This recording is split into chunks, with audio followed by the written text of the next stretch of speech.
जय हिंद दोस्तों। मैं हूं मुक्तक सिंह राठौड़। आज के लेक्चर में हम बहुत सारे टॉपिक्स को कवर करेंगे। जैसे कि आप देख सकते हो, विजयनगर एम्पायर के बारे में बात करेंगे, मराठास के बारे में बात करेंगे, यूरोपियन के अराइवल्स के बारे में बात करेंगे, और उसी के साथ साथ हम मुगल आर्किटेक्चर और एडमिनिस्ट्रेशन के बारे में भी बात करेंगे।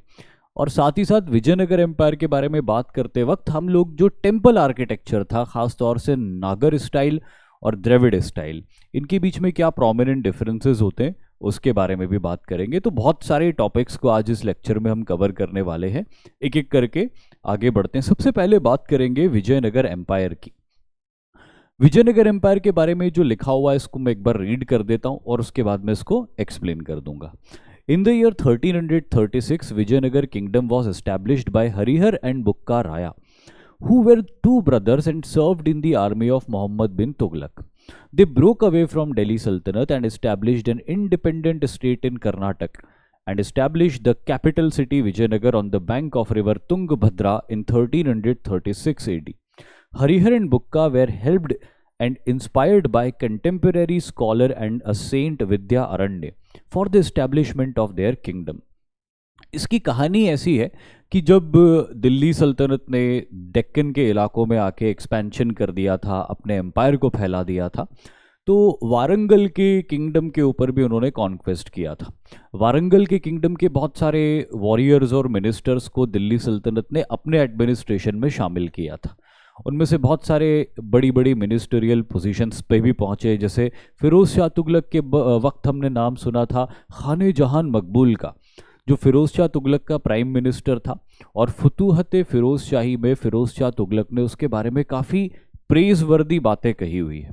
तो वो भी एक वारंगल का ही मिनिस्टर हुआ करता था। वैसे ही दो वॉरियर्स थे, हरिहर और बुक्का राया, जिनको इस्लाम एक्सेप्ट करवाया गया था और फार साउथ इंडिया में दिल्ली सल्तनत को एक्सपैंड करने की जिम्मेदारी दी थी।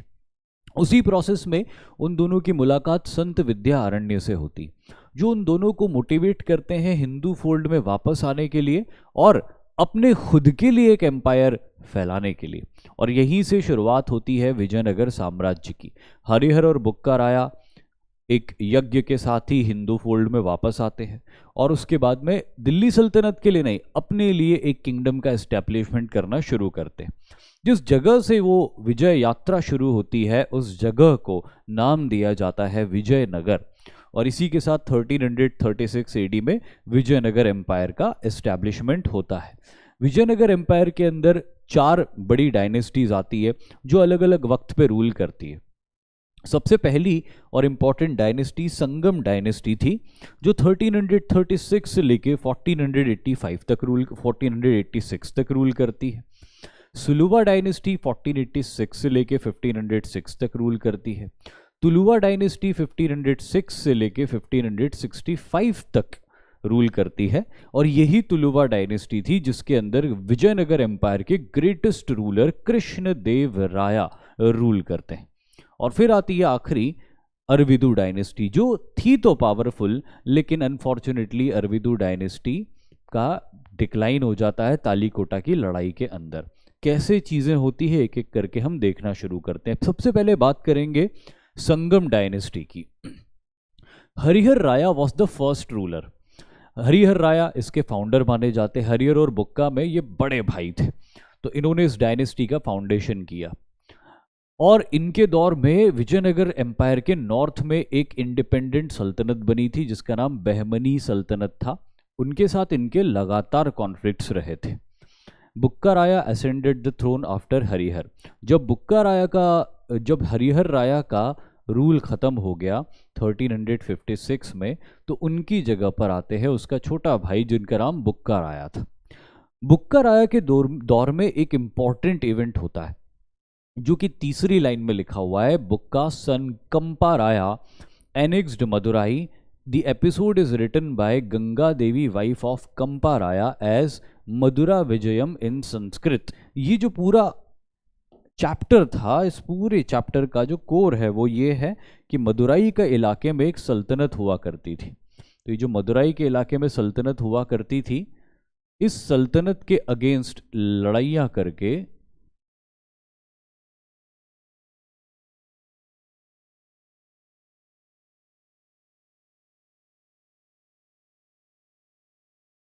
विजयनगर एम्पायर के रूलर्स ने उसको जीत लिया था और इस तरह से विजयनगर एम्पायर तमिलनाडु तक एक्सपैंड हो गया था। जो इसका फाउंडेशन हुआ था वो प्रेजेंट डे कर्नाटक रीजन में हुआ था, लेकिन बुक्काराया के दौर में उनके बेटे कुमार कंपन ने इसका एक्सपेंशन कर दिया फार साउथ में, और इसकी इंफॉर्मेशन हमको मिलती है मदुरा विजयम नाम के लिटरेचर से, जो कंपाराया की ही वाइफ गंगा देवी ने संस्कृत में लिखा हुआ एक लिटरेचर था। इसके बाद में इस डायनेस्टी में एक और इंपॉर्टेंट रूलर आते हैं जिनका नाम देवराया फर्स्ट था। He was the first to construct a dam across the river Tungabhadra, and Devraya I was defeated by Behmani Sultan Firoz Shah the First। क्योंकि मैंने आपको बताया है कि विजयनगर एम्पायर के नॉर्थ में यानी कि प्रेजेंट डे महाराष्ट्र में बहमनी सल्तनत कायम थी, और बहमनी सल्तनत से लगातार उनके युद्ध चलते रहते थे। और इसी प्रोसेस में देवराया, जो कि थे तो एक स्ट्रांग रूलर, लेकिन फिरोज शाह बहमनी के अगेंस्ट एक लड़ाई में उनको हार का सामना करना पड़ा था, जिसके बाद दोनों के बीच में ट्रीटी हुई थी, और देवराया फर्स्ट की एक डॉटर की शादी बहमनी सुल्तान फिरोज शाह से हुई थी। तो एक मैट्रिमोनियल अलायंस भी हमको यहाँ पे बनता हुआ दिख रहा है, लेकिन ये मैट्रिमोनियल अलायंस कोई काम का नहीं रहा, क्योंकि एक बार फिर इनकी लड़ाई होती। इस बार देवराया फर्स्ट डिफीट कर देते, लेकिन मामला ऐसा रहता है कि दोनों को कोई खास गेन नहीं होता है इन लड़ाइयों में, उल्टा दोनों को थोड़ा बहुत नुकसान ही होता है। फिर उसके बाद में एक और ग्रेट रूलर आता है इस डायनेस्टी में, जिसका नाम था Devaraya second. He is considered as the strongest ruler in the entire Sangama dynasty phase of the Vijayanagara empire. The greatest ruler of Sangama dynasty was Devaraya the second. इनके बारे में एक बात जो कई एग्जाम्स में पूछी गई है, आपको याद रखना, ही इंडक्टेड मुस्लिम आर्चर्स इनटू हिज आर्मी। दरअसल जो मुस्लिम्स होते थे वो एक तरह के आर्ट में बड़े माहिर थे, वॉरफेयर के एक आर्ट में, और वो था हॉर्स राइडिंग करते हुए आर्चरी करना, जिसको माउंटेड आर्चर्स कहा जाता था। कहीं ना कहीं विजयनगर एम्पायर के पास में ये माउंटेड आर्चर्स नहीं होना उनकी हार की वजह बन रहा था अगेंस्ट द बहमनी सल्तनत। इस बात को स्पॉट किया देवराया सेकंड ने, और बड़े नंबर्स में मुस्लिम आर्चर्स को या मुस्लिम माउंटेड आर्चर्स को अपनी आर्मी में शामिल किया, ताकि वो विजयनगर एम्पायर के सोल्जर्स को ट्रेन कर सकें उस आर्ट के अंदर, जिसको माउंटेड आर्चरी का आर्ट कहा जाता था। और इसीलिए देवराया के दौर में विजयनगर एम्पायर की आर्मी बहुत स्ट्रांग बन गई थी। तो देवराया ने ये इनोवेशन किया था, तो क्योंकि विजयनगर एम्पायर के जो सोल्जर्स थे, they were very good in fighting ground warfare, they were very good in fighting with swords, they were very good in fighting with the lances, यानी कि भालों से लड़ने में, तलवारों से लड़ने में वो बहुत माहिर थे। लेकिन घोड़ों की पीठ के ऊपर बैठकर तेज रफ्तार में दौड़ते हुए घोड़े के ऊपर से तीर अंदाजी करना उनको नहीं आता था ठीक से। लेकिन उसी को सीखने के लिए बहुत सारे मुस्लिम माउंटेड आर्चर्स को देवराया सेकंड ने अपनी आर्मी के अंदर शामिल किया था। देवराया सेकंड का इन्फ्लुएंस ऐसा था कि सीलोन यानी कि आज का श्रीलंका, आज के श्रीलंका के नॉर्दर्न एरिया से भी इन्होंने टैक्सेस कलेक्ट किए थे, वहाँ के रूलर्स भी इनको ट्रिब्यूट पे करते थे। तो इस तरह पूरे साउथ इंडिया में एक बड़ा ज़बरदस्त डोमिनेंस सेटअप कर लिया था संगम डायनेस्टी ने। हालांकि उनकी डेथ के बाद संगम डायनेस्टी वीक हो गई, और उसके बाद में अगली डायनेस्टी आती है जिसका नाम होता है सुलुवा डायनेस्टी। तो पहले सुलुवा डायनेस्टी आती है, जो कि शॉर्ट लिव्ड डायनेस्टी थी, 1485 से लेके 1505 तक ही रूल करती है। सुलुवा नरसिम्हा जो आखिरी संगम डायनेस्टी के रूलर विरूपक्ष राया को डिथ्रोन करते, और उसके बाद में एक नई डायनेस्टी का एस्टैब्लिशमेंट करते हैं। लेकिन जैसे कि मैंने आपको बताया कि इसके बारे में आपको बहुत ज़्यादा कुछ याद रखने की ज़रूरत नहीं है, क्योंकि ये कोई बड़ा अचीवमेंट नहीं करती डायनेस्टी। और इसीलिए उसके बाद अगली डायनेस्टी आती है तुलुवा डायनेस्टी, जो 1505 से लेके 1542 तक पावर में रहती है। इसका फाउंडेशन वीर नरसिम्हा राया ने किया था। वीर नरसिम्हा राया जो कि सुलुवा डायनेस्टी के रूलर थे, उनकी डेथ के बाद में उनके प्राइम मिनिस्टर थिम्मारुसु ने कृष्णदेव राया को प्लेस कर दिया था थ्रोन के ऊपर, जिसके साथ ही विजयनगर एम्पायर के गोल्डन एज की शुरुआत होती है। Krishnadeva Raya is considered as the greatest ruler of Vijayanagar empire and he brought the golden age of Vijayanagar empire. Krishnadeva Raya का जो रूलिंग पीरियड था वो 1509 से शुरू होता है और 1529 तक चलता है। तो ये जो 20 साल का दौर था, ये 20 साल विजयनगर एम्पायर की ग्लोरी के दौर थे, ये ग्लोरी के साल थे। He was a great commander and an efficient administrator. He fought a series of war with independent kingdoms that came on the ruins of Bahmani kingdom. Bahmani सल्तनत का डिसइंटीग्रेशन हो गया था। बाय दिस टाइम जैसे जैसे विजयनगर एम्पायर की glory बढ़ती जा रही थी, बहमनी सल्तनत की ग्लोरी कमज़ोर होती जा रही थी और बहमनी सल्तनत से टूटकर कई इंडिपेंडेंट किंगडम्स का राइज हुआ था, जैसे निज़ाम शाही ऑफ अहमदनगर, जैसे Adil Shahi of Bijapur, Barid Shahi of Bidar, Imad Shahi of Berar and Qutb Shahi of Golconda. तो ये 5 अलग अलग रियासतें कायम हो गई थी बहमनी सल्तनत के डिसइंटीग्रेशन के साथ। तो बहमनी सल्तनत अब हो गया कमज़ोर, विजयनगर हो गया अब बहुत ज़्यादा स्ट्रॉन्ग, और इसीलिए कृष्णदेव राय ने इस बात का फ़ायदा उठा के इनको डिफीट किया।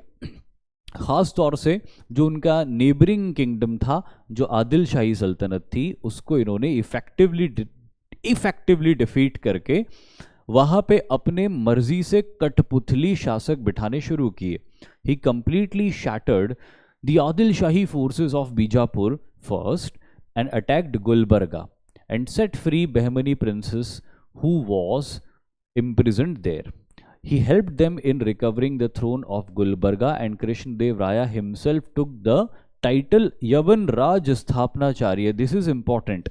यवन राज्य स्थापनाचार्य का मतलब होता है the one who let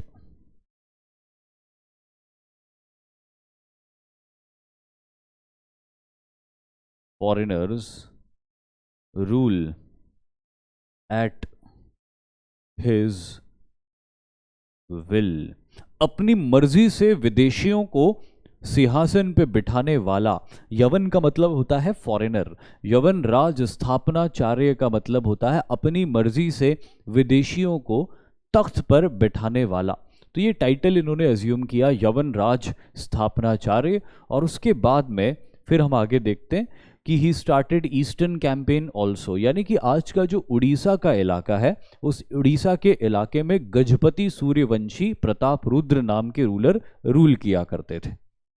इन्होंने उनके अगेंस्ट भी एक्सपेडिशंस लॉन्च कर दिए, उनको डिफीट किया, और उनको डिफीट करने के बाद में गजपति सूर्यवंशी वंश के साथ में इनका मैट्रिमोनियल अलायंस होता है, जब ये तुक्का देवी या अन्नपूर्णा देवी नाम की एक राजकुमारी से विवाह करते। तो इस तरह से उड़ीसा की गजपति सूर्यवंशी डायनेस्टी और कृष्णदेव राया की तुलुवा डायनेस्टी के बीच में एक मैट्रिमोनियल और पॉलिटिकल और मिलिट्री अलायंस होता है, जिससे दोनों की स्ट्रेंथ बढ़ती, खासतौर पे विजयनगर एम्पायर की। 1510 में Portuguese captured Goa from Bijapur sultan, जो कि अगेन कृष्णदेव राया की मदद से ही पॉसिबल हुआ था। और पोर्चुगीज के साथ में कृष्णदेव राया ने बड़ा ज़बरदस्त एक ट्रीटी करी थी। तो यहाँ पे मैं बता देता हूँ कि ट्रीटी में इन्होंने एग्जैक्टली किया क्या था। Treaty with the Portuguese.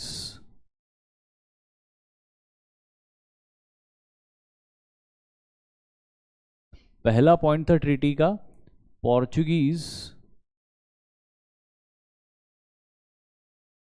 Will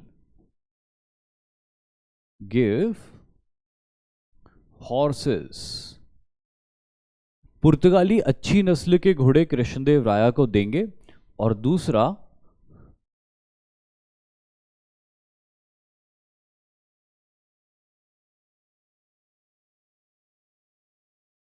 guns, पुर्तगाली तोपे और बंदूकें भी देंगे विजयनगर एम्पायर को, जिसके बदले में कृष्णदेव राय ने पुर्तगालियों की मदद करी थी बीजापुर के सुल्तान से गोवा को छीनने में। तो फिर उसके बाद गोवा पुर्तगालियों के पास आता है, लेकिन बिना विजयनगर की हेल्प के ये पॉसिबल नहीं था पोर्चुगीज़ के लिए। इसके बदले में पोर्चुगीज़ ने इनको तोपें दी, बंदूकें दी, और इस तरह पहले भारतीय रूलर जिनके पास में तोपें और बंदूकें होती है वो कृष्णदेव राया बन गए, और उन्होंने उसका यूज़ भी किया जब उन्होंने हमला किया था बीजापुर के ऊपर, तो उन तोपों और बंदूकों का यूज़ भी किया था। तो सबसे पहले भारत में तोपों और बंदूकों का यूज़ करने वाले रूलर भी कृष्णदेव राया बन गए। बाबर ने दूसरी बार किया था, लेकिन बहुत बड़े पैमाने पे किया था, लेकिन सबसे पहली बार छोटे पैमाने पे ही सही, लेकिन कृष्णदेव राया ने इन तोपों और बंदूकों का इस्तेमाल किया था, और इस तरह ये साउथ इंडिया में एक बहुत बड़ी पावर बन गए थे। तुजुके बाबरी, जो कि बाबर की ऑटोबायोग्राफी है, उसमें भी बाबर ने बात कही है कि मुझे अगर भारत में कोई हरा सकता है तो वो सिर्फ कृष्णदेव राया है, और वो इसीलिए कह रहा था क्योंकि वो जानता था कि उसकी तरह कृष्णदेव राया के पास भी तोपें और बंदूकें हैं, क्योंकि बाबर ने पानीपत में इब्राहिम लोधी को हराया अपनी तोपों और बंदूकों के दम पे, खानवा में राणा संग्राम सिंह को हराया अपनी तोपों और बंदूकों के दम पे। तो वो ये जानता था कि अगर इनमें से एक भी इंडियन पावर के पास में गन्स होती तो बाबर जीत नहीं सकता था, और इसीलिए उसने ये बात कही कि अगर मुझे कोई हरा सकता है भारत में तो वो सिर्फ कृष्णदेव राया है, क्योंकि उनके पास में वो तोपें और बंदूकें हैं। Portuguese governor Alfonso de Albuquerque concluded treaty with Krishnadeva Raya, जिसके बारे में अपन ने बात करी। कृष्णदेव राया एक बहुत बड़े विद्वान भी थे, and he was also a pattern of literature and arts, और इसीलिए इनको आंध्र भोज भी कहा गया है, या इनको अभिनव भोज भी कहा गया है। इनके दरबार में 8 एमिनेंट स्कॉलर्स हुआ करते थे जिन्हें अष्ट दिग्गज कहा जाता था। ये अष्ट दिग्गज एक एक आदमी एक बेहतरीन स्कॉलर था, जिनसे विजयनगर एम्पायर के कृष्णदेव राया का दरबार सुशोभित होता था। लेकिन कृष्णदेव राया की लाइफ में सब कुछ ही बहुत स्मूथ नहीं रहा।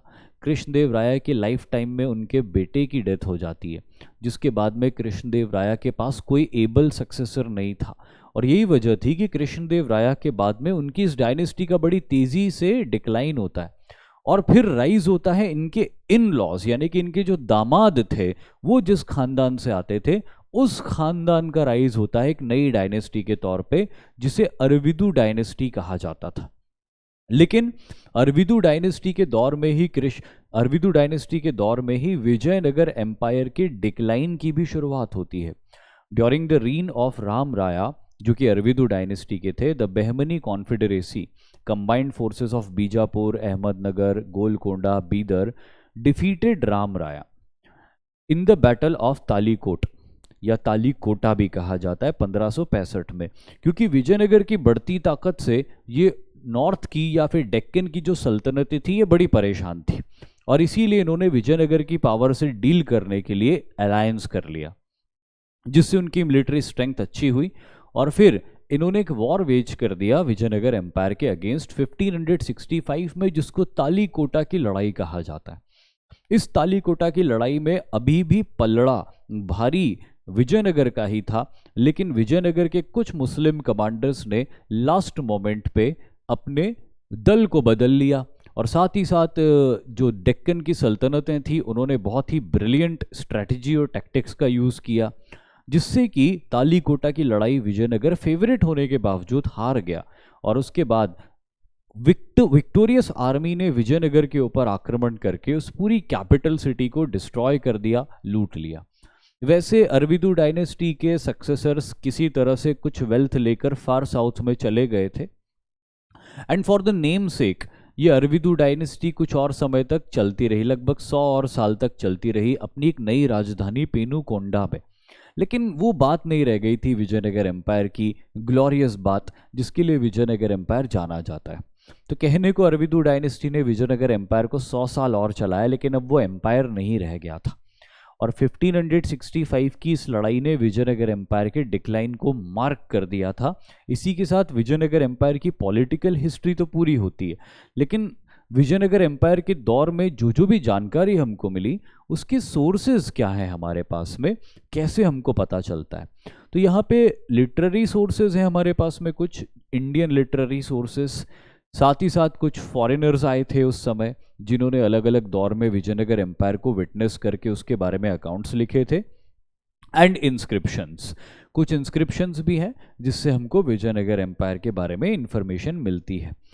जो इम्पोर्टेंट इंडियन सोर्स है वो है रायवाचकम, जिसको विश्वनाथ स्थानपति नाम के एक स्कॉलर ने लिखा था। साथ ही साथ the forgotten history of Vijayanagar empire by Robert Sewell भी एक इम्पॉर्टेंट लिटरेचर है जिससे हमको विजयनगर एम्पायर की जानकारी मिलती है। The Kannada and Telugu literature like Manucharitam, Saluvabhyudam, Saluvabhyudayam, मतलब कि सुलुवा डायनेस्टी का राइज, इन सारे ही ग्रंथों से हमको विजयनगर साम्राज्य के रूलर्स, उनके रूल करने के तरीके के बारे में जानकारी मिलती है। फिर इंपॉर्टेंट आता है फॉरेन अकाउंट्स। बहुत सारे विदेशी भी आए थे उस वक्त भारत में, और उनमें से कईयों ने विजयनगर एम्पायर के कोर्ट को और शहर को भी विजिट किया था, जिसमें इंपॉर्टेंट है निकोलो डी कॉन्टी, जिन्होंने देवराया फर्स्ट के समय विजयनगर एम्पायर को विजिट किया था और देवराया फर्स्ट के बारे में भी बहुत कुछ लिखा था।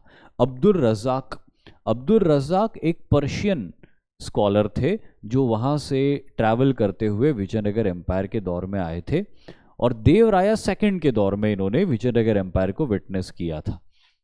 इन्होंने विजयनगर की, जो कि आज का हम्पी कहा जाता है, जो उस समय विजयनगर शहर हुआ करता था, आज वो हम्पी नाम के शहर के नाम से जाना जाता है, जो कि आज भी वहाँ पे आपको विजयनगर एम्पायर के खंडहर देखने को मिल सकते हैं, लेकिन खंडहर देख के पता चलता है कि इमारत बुलंद थी।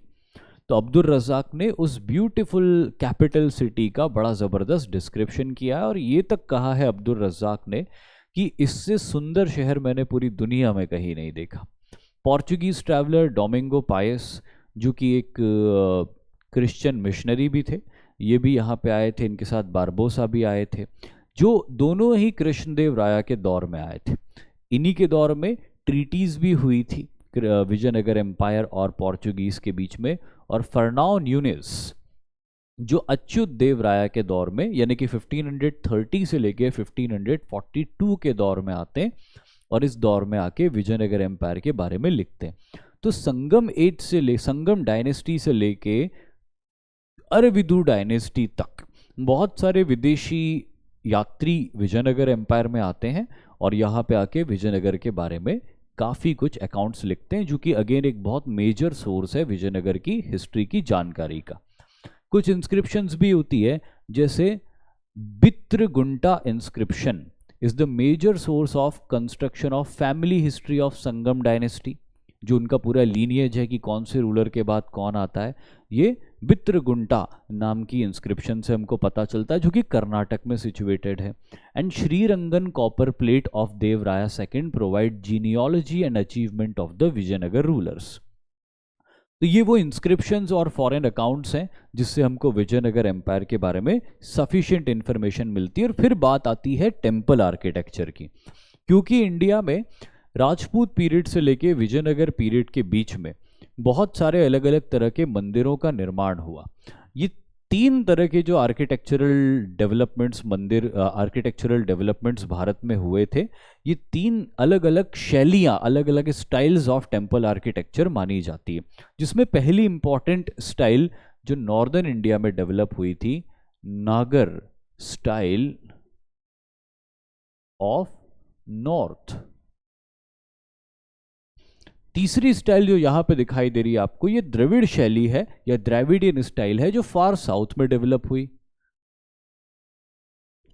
Dravid style of far south, जिसकी शुरुआत पल्लव डायनेस्टी ने करी थी और चोला डायनेस्टी के दौर में ये अपने पीक पर पहुंच गई थी। लेकिन जब हम विजयनगर एम्पायर की बात करते हैं, तो विजयनगर एम्पायर में जिस तरह के मंदिरों का डेवलपमेंट हुआ, उसमें नॉर्थ के नागर स्टाइल के फीचर्स भी देखने को मिल सकते हैं, और साथ ही साथ साउथ के द्रविड़ स्टाइल के फीचर्स भी देखने को मिल सकते हैं, और इसीलिए इसको कहा जाता है वेसर स्टाइल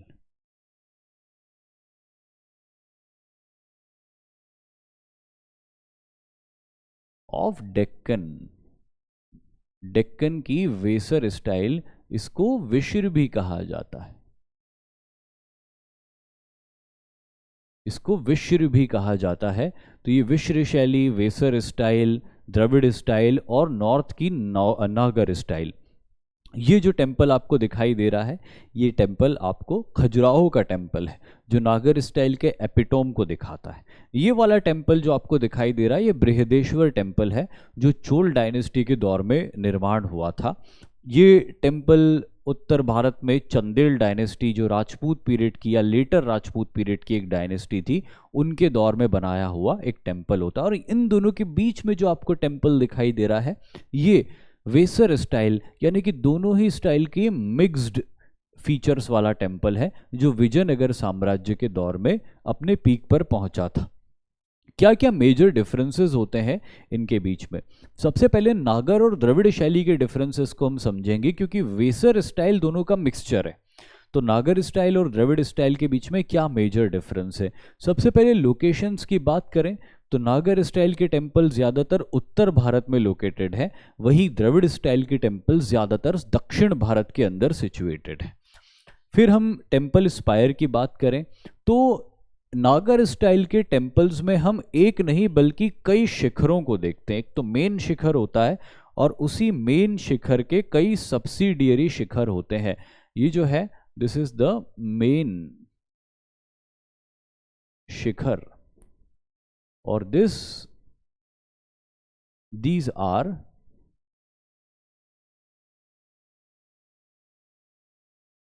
subsidiary शिखर्स, ये सब्सिडियरी शिखर्स होते हैं। फिर वहीं उसी पैटर्न पे अगर हम दक्षिण भारत के द्रविड़ मंदिर को देखें तो यहाँ पे कई शिखर नहीं होते। यहाँ पे हम देखते हैं कि एक बड़ा टावर हमको दिखाई दे रहा है। इस टावर को कहा जाता है विमान, इस टावर को विमान कहा जाता है। तो यहाँ पे हमको कई शिखर नहीं दिखाई देते, एक टावर दिखाई देता है जिसे विमान कहा जाता है। फिर हम मंडपों की अगर बात करें तो नागर स्टाइल के टेम्पल में मल्टीपल टावर्स भी होते थे और मल्टीपल मंडप भी होते थे। वहीं द्रविड़ टेम्पल्स के अंदर हम बात करें तो यहाँ पर भी मंडप होते थे और ज़्यादा डिफरेंस नहीं है। द्रविड़ स्टाइल में भी मंडपों का एग्जिस्टेंस है, पर मंडप रिलेटिवली थोड़े छोटे होते थे। सेंट्रल टावर इन नागर style, the central tower is curvy linear in the shape. यहाँ पे अगर आप नागर स्टाइल के टेम्पल्स को देखोगे तो इनकी जो टावर्स होते हैं ये कर्व लिए हुए होते हैं ऊपर की तरफ, इसीलिए कर्वी लीनियर इन शेप कहा गया है। जैसे यहाँ पे आप देख सकते हो ये कर्व जैसे बन रहे हैं। लेकिन अगर इसी के कंपैरिजन में आप द्रविडियन स्टाइल के टेम्पल्स को देखोगे तो एक स्ट्रेट लाइन में जाते हैं, ये एब्सोल्युटली स्ट्रेट लाइन में चलते हैं दोनों तरफ से, जिससे कि कर्व जैसा नहीं बनता है और एक पिरामिड जैसे आर्किटेक्चर या पिरामिड जैसे स्ट्रक्चर की रचना होती है। Boundaries and deities. Nagar style does not give much importance to temple boundaries and the deities are kept inside. नागर शैली के मंदिरों में मंदिरों के आसपास कोई प्रेमाइसिस या बाउंड्री जैसा नहीं होता था, खुले में बने हुए होते थे मंदिर।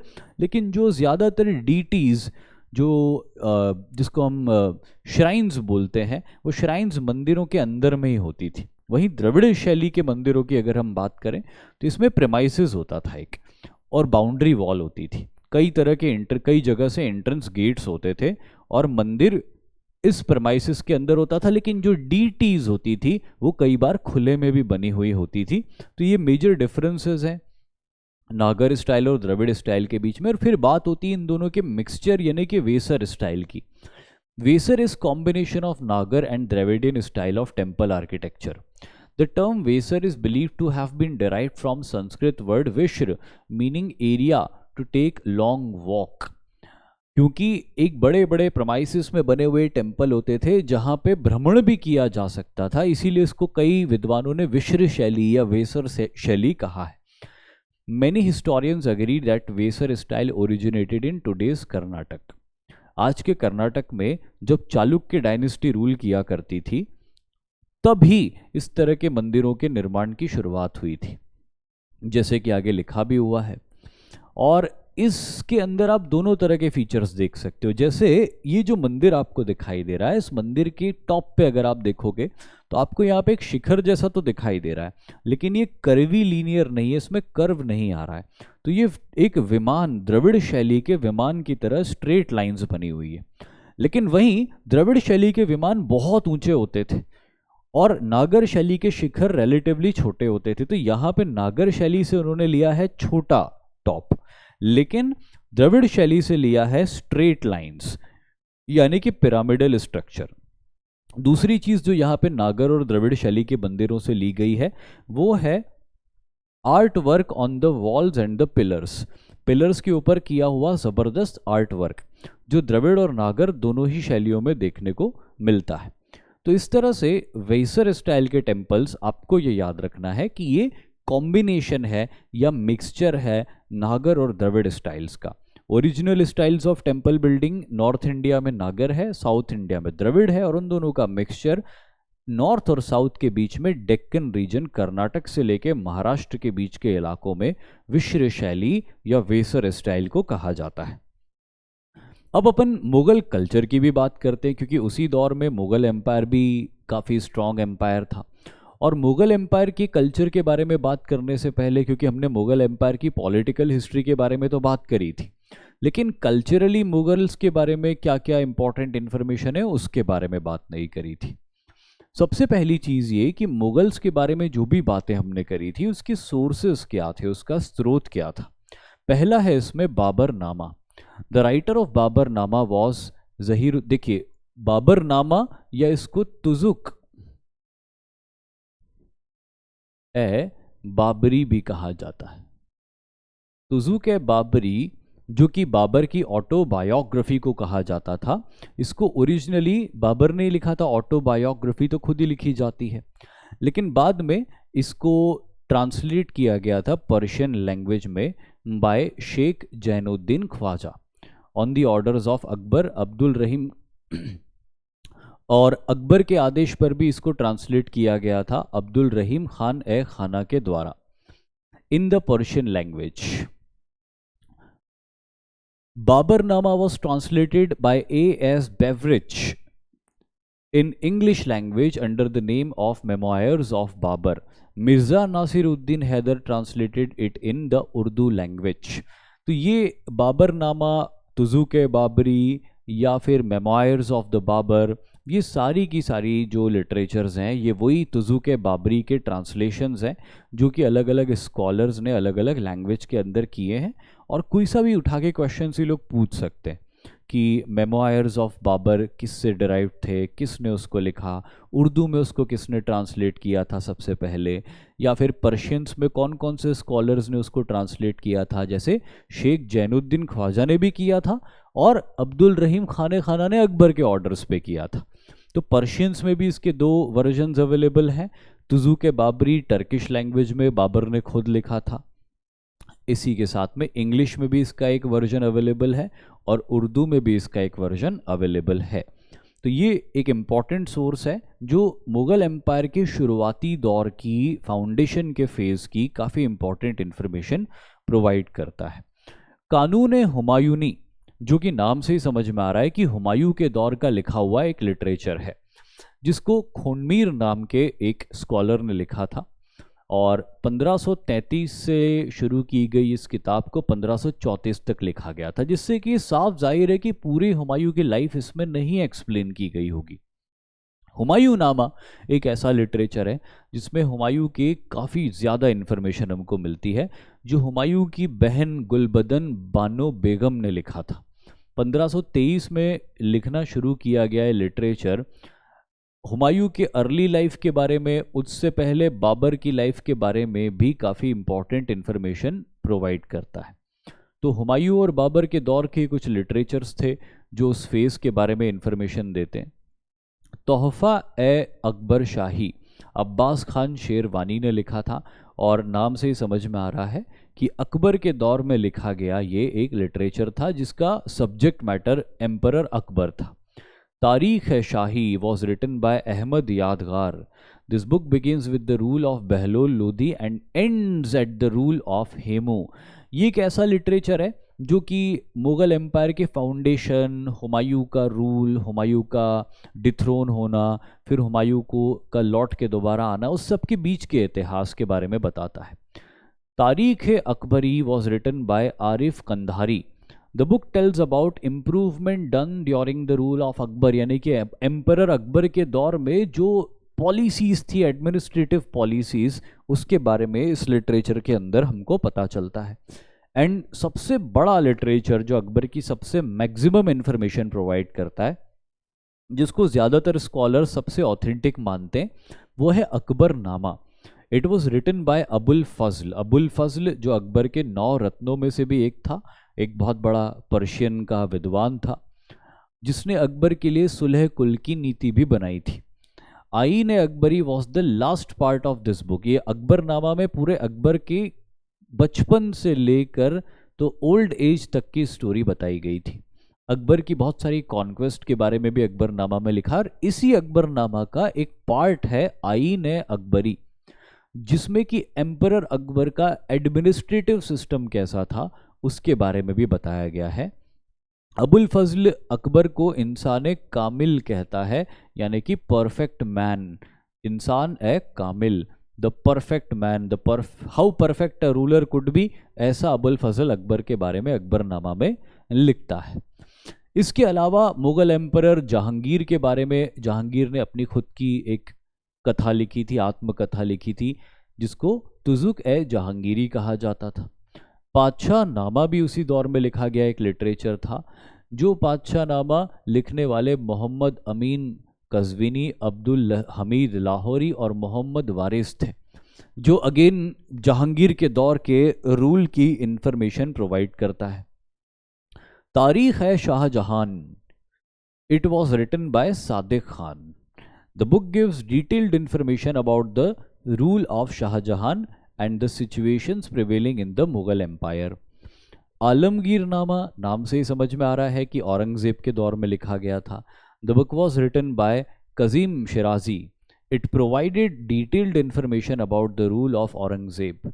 He informs about the economic condition, a rise in prices of commodities, decline in agriculture and natural calamities like flood। मतलब आलमगीर नामा एक ऐसी किताब है जो ना सिर्फ औरंगजेब के बारे में इंफॉर्मेशन दे रही है, बल्कि साथ ही साथ उस दौर में किस तरह के इकोनॉमिक और सोशल कंडीशंस हुआ करती थी उसका भी अच्छा डिटेल इस किताब में दिया गया है। And last but not the least, Futuhat Alamgiri. The book was written by Ishwar Das Nagar या ईश्वर दास नागर, that tells about the relation of Aurangzeb with the राजपूत्स। जो डिटीरियोरेट हो रहा था, राजपूत्स के रेबेलियन हो गए थे औरंगजेब के अगेंस्ट, उसके बारे में इंफॉर्मेशन हमको इस लिटरेचर से मिलती है। और इसके बेसिस पे हमको एक बात पता चलती है कि मुगल पीरियड के एडमिनिस्ट्रेशन में मनसबदारी सिस्टम बहुत इंपॉर्टेंट रोल प्ले करता था। मनसबदारी सिस्टम था क्या? तो जो मनसबदारी था, इट वॉज, मनसब वर्ड से डिराइव हुआ था। मनसब was an Arabic word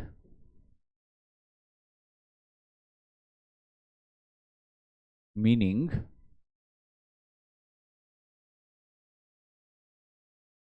rank.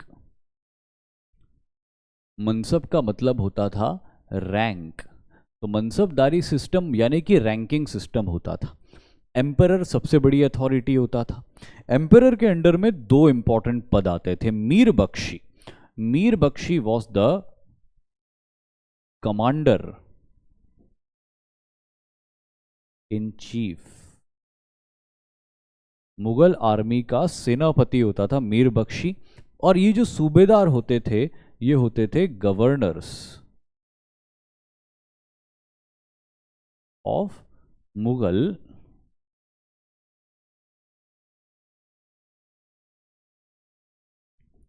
Provinces. Mostly ये जो गवर्नर्स हुआ करते थे ये राजकुमार होते थे, मोस्टली द प्रिंसेस। ज़्यादातर जो मुग़ल शहज़ादे होते थे उनको ही ये सूबेदारी दी जाती थी। मीर बख्शी कोई भी बन सकता था, मोस्टली वो मुग़ल शहज़ादा नहीं होता था जो मीर बख्शी होता था। इन दोनों के अंडर में आते थे मनसबदार। मनसबदार की रैंक्स हुआ करती थी रैंक्ड बिटवीन 20 टू 12,000। 20 से लेके 12,000 के बीच में इनकी रैंक हुआ करती थी। मनसबदारी रैंक जो होती थी, 20 की रैंक, फिर 40 की रैंक, फिर 60 की रैंक, फिर 80 की रैंक और फिर 100 की रैंक होती थी। ये छोटी रैंक्स होती थी। फिर जैसे ही कोई 100 का मनसबदार बनता था तो फिर रैंक 100 से बढ़ती थी। 100 की रैंक, 200 की रैंक, 300, 400, 500 की रैंक। अब ये थोड़ी सी और ऊंची रैंक्स होती थी। 500 की रैंक आते ही मनसबदारी 500 से बढ़ती थी। 500 की रैंक 1000, 1500, 2000, 2500, 3000।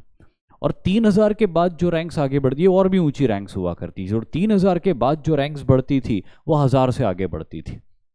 4000, 5000, 6000, 7000, 8, 9, 10, 11, 12,000 तक ये रैंक्स चली जाया करती थी। तो जितना ज़्यादा बड़ा नंबर है आपके रैंक के सामने, उतनी ही बड़ी आपकी रैंक है। तो 20 का मनसबदार छोटा मनसबदार है और 12,000 का मनसबदार एक बहुत बड़ा मनसबदार है। अब इनकी ड्यूटीज क्या होती थी मनसबदारों की? दे मेंटेन्ड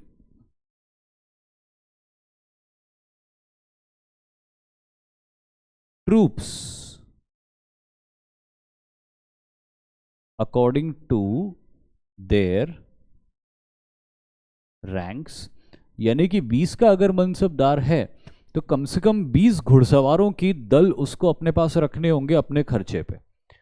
अगर 12,000 का मनसबदार है तो उसको 12,000 के हॉर्स राइडर्स के ट्रूप्स, वॉरियर्स अपने पास में रखने होंगे और मुगल एम्पायर की मदद के लिए जब भी बुलाया जाए जाना होगा। दूसरा इनका काम था collect the revenue and maintain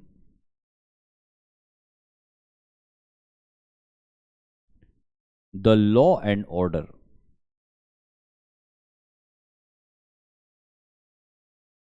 इनका काम होता था जिस भी इलाके का जिम्मा इनको दिया गया उस इलाके में लॉ एंड ऑर्डर भी मेंटेन करना है और साथ ही साथ वहाँ से रेवेन्यू कलेक्ट करना है। रेवेन्यू कलेक्ट करने के बाद उस कलेक्ट किए हुए रेवेन्यू को पहुँचाना है एम्परर तक। एम्परर जब उस रेवेन्यू को लेगा तो उसमें से एक हिस्सा सैलरी के तौर पर इनको देगा। तो ये तीसरी इंपॉर्टेंट चीज है, दे वेयर पेड सैलरीज। यानी कि इनको जागीरें नहीं दी जाती थी कि ये ज़मीन का हिस्सा तुम्हारा है, नहीं, ये ज़मीन का हिस्सा सरकार का है। आप वहाँ पे लॉ एंड ऑर्डर मेंटेन करोगे, वहाँ से रेवेन्यू कलेक्शन करोगे, उस कलेक्ट किए हुए रेवेन्यू को बादशाह तक पहुँचाओगे और उसका एक हिस्सा बादशाह आपको सैलरी के तौर पे देगा। उसी सैलरी से एक मनसबदार को ट्रूप्स मेंटेन करने, 20 हो या 12,000 हो। ऑब्वियसली जिनके पास 12,000 की मनसबदारी होती थी उनके एरियाज बहुत बड़े होते थे तो उनका रेवेन्यू बहुत ज़्यादा आता था। तो उसका एक हिस्सा जो उनको मिलता था सैलरी के तौर पे वो भी बहुत बड़ा होता था। और 20 के मनसबदार का वो सब कुछ छोटा होता था।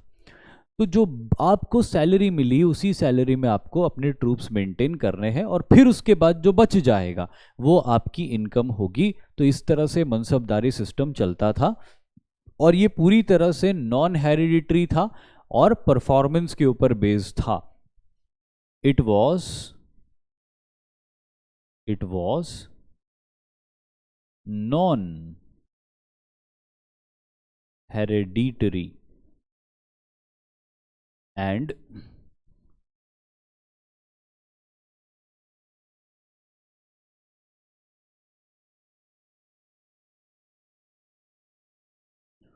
अगर कोई मनसबदार अच्छा परफॉर्म करता था तो उसकी रैंक बढ़ाई जाती थी। अगर कोई मनसबदार बुरा परफॉर्म करता था तो उसकी रैंक कम भी की जा सकती थी। किसी मनसबदार का बेटा उसी के मनसबदारी को नहीं ले सकता था कि 12,000 का अगर कोई मनसबदार है तो उसका बेटा अपने फादर की 12,000 की मनसबदारी को इनहेरिट नहीं करता था। उसकी शुरुआत कहीं कम रैंक से ही होती थी और फिर अपने परफॉर्मेंस के बेसिस पे वो आगे बढ़ सकता था।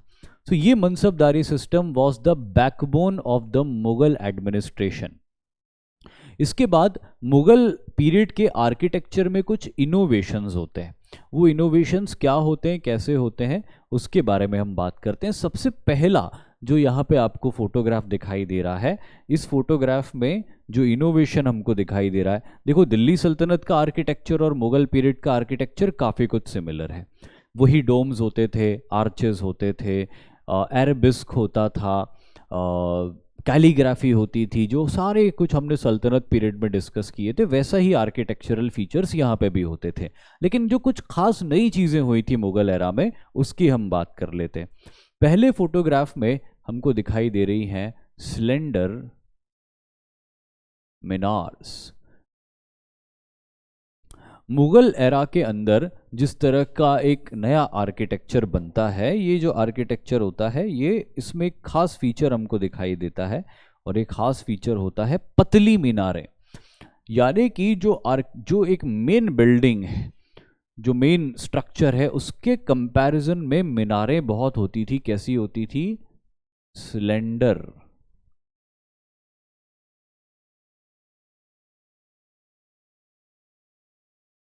वहीं दिल्ली सल्तनत के आर्किटेक्चर में अगर हम देखते हैं तो दिल्ली सल्तनत के आर्किटेक्चर में हमको मीनारें मिलती हैं, लेकिन काफ़ी वाइड रहती है वो मीनारें। मुगल पीरियड तक आते आते मीनारें बहुत ही पतली हो जाती है as compare to the main building. दूसरा इंपॉर्टेंट फीचर हमको यहाँ पे दिखाई दे रहा है टाइल्स वर्क इन मॉस्क। ये शाहजहानी मस्जिद है जो कि प्रेजेंट डे पाकिस्तान के थट्टा में सिचुएटेड है, जिसकी दीवारों पर टाइल्स को अरेंज कर कर बहुत ब्यूटीफुल काम किया गया है। और ये टाइल्स का जो काम है, ये भी एक इनोवेशन था जो मुगल पीरियड में हुआ था। दिल्ली सल्तनत के दौर के आर्किटेक्चर में दीवारों के ऊपर टाइल्स लगाने का चलन नहीं था, ये भी मुगल दौर के अंदर इंट्रोड्यूस किया गया था। और यहाँ तीसरे फोटोग्राफ में आप देख सकते हो जो डोम्स हैं, डोम्स दिल्ली सल्तनत के आर्किटेक्चर में भी बनते थे, लेकिन मुगल पीरियड के आर्किटेक्चर की एक खास बात होती है जिसको कहा जाता है अनियन शेप्ड, प्याज के आकार के डोम्स। तो इस तरह के जो डोम्स है देखने में ज़्यादा सिमेट्रिकल और ब्यूटीफुल दिखाई देते हैं, जो हमको मुगल पीरियड में बहुत ज़्यादा देखने को मिलते हैं लगभग हर इमारत के ऊपर। इवन ताजमहल के ऊपर भी आप देखोगे तो ये एक अनियन शेप्ड डोम है। और यहाँ पर भी जो आप देख रहे हो ये मुगल पीरियड की एक आर्किटेक्चर है, बादशाही मस्जिद औरंगजेब के द्वारा बनाई गई एक मस्जिद के ऊपर के डोम्स हैं, जो अगेन पूरी तरह से अनियन के शेप के डोम्स हैं। यहाँ पे हमको एक और बहुत प्रोमिनेंट चीज दिखाई देती है, वो है कलश। यूज ऑफ कलश। ये जो कलश होते थे ये primarily Hindu feature of architecture होता है, जो मंदिरों के शिखरों के ऊपर बने हुए होते थे। लेकिन इसको इंडो इस्लामिक आर्किटेक्चर भी कहा जाता है, क्योंकि इसमें बहुत सारे इंडियन फीचर्स भी इन्होंने यूज़ किए थे। तो ऐसा ही एक इंडियन फीचर जो कलश का फीचर था वो यहाँ पे हमको देखने को मिलता है। बहुत कॉमन है मुगल एरा के बिल्डिंग्स में कि डोम्स के ऊपर इस तरह के कलश बनाए जाते थे, जो ओरिजिनल पर्शियन आर्किटेक्चर में नहीं होते थे, लेकिन इस इंडो इस्लामिक आर्किटेक्चर में इस तरह के कलश बहुत कॉमन थे। और साथ ही साथ छतरी,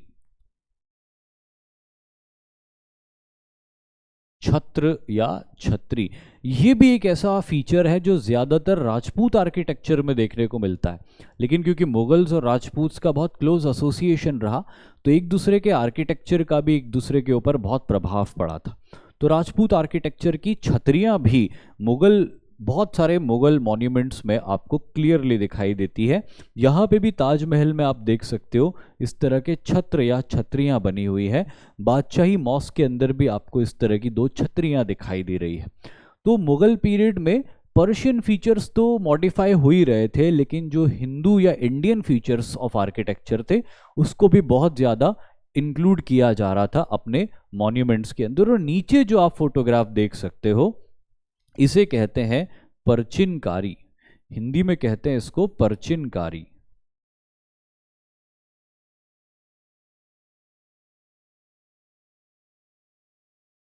इंग्लिश में कहते हैं इसको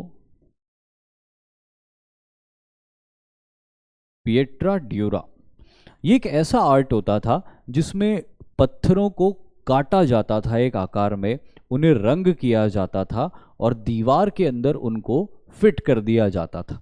तो जैसे ये दीवार आप देख रहे हो, इस दीवार में ये पेंटिंग जैसी दिखाई दे रही है आपको, जो पेंटिंग नहीं है, रंगीन पत्थरों को एक आकार में काट कर जिग सॉ फिटिंग कर दी एक दूसरे के साथ, कि उसके बाद देखने में ऐसा लग रहा है कि किसी ने दीवार पर पेंटिंग करी है, बट वो पेंटिंग नहीं है, रंगीन पत्थरों को काट कर जमाया गया है, चिपकाया गया है, फिट किया गया है। ये बेल्जियन आर्ट हुआ करता था, यानी कि यूरोपियन आर्ट हुआ करता था, जो यूरोप से सेंट्रल एशिया और फिर सेंट्रल एशिया से मुगल्स इसको भारत में लेके आए थे।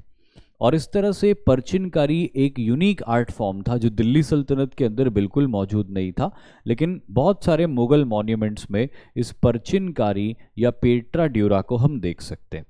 जहाँ पर मुगलों की बात खत्म होती है वहीं पे बात शुरू होती है मराठों की। देखिए, मराठे एक बहुत बड़ी ताकत के रूप में उभरे थे और मराठों ने देखते ही देखते भारत के एक बहुत बड़े हिस्से के ऊपर अपना पॉलिटिकल और मिलिट्री डोमिनेंस सेटअप कर दिया था। तो इस सब की शुरुआत कैसे होती? औरंगजेब के बारे में जब हम बात कर रहे थे तो मैंने आपको औरंगजेब के अगेंस्ट होने वाले रिबेलियंस के बारे में बताया था। उन्हीं रिबेलियंस में से एक रिबेलियन मराठों का था जो शिवाजी की लीडरशिप में हुआ था। और अपनी लीडरशिप में रिबेलियन करके पहले तो शिवाजी ने एक इंडिपेंडेंट किंगडम इस्टेब्लिश किया और बाद में शिवाजी के डिसेंडेंट्स ने उस किंगडम को एम्पायर में तब्दील कर दिया और मराठा पावर एक डोमिनेंट पॉलिटिकल और मिलिट्री पावर भारत में बन गई। हालांकि मराठे बहुत लंबे समय तक एक डोमिनेंट पावर नहीं रह पाए थे। तो आज अपन यही देखेंगे कि राइज और फॉल कैसे होता है मराठों का।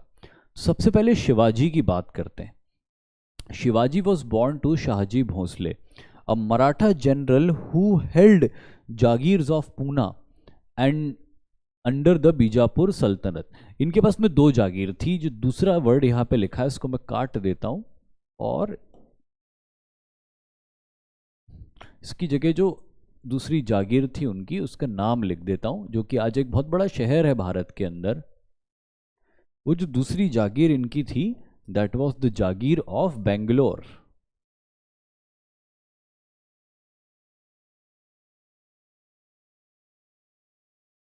बड़े कोइंसिडेंस की बात है कि वो दोनों छोटे छोटे गांव हुआ करते थे उस समय। बेंगलुरु बोलते थे, इधर पुणे बोलते थे उसको।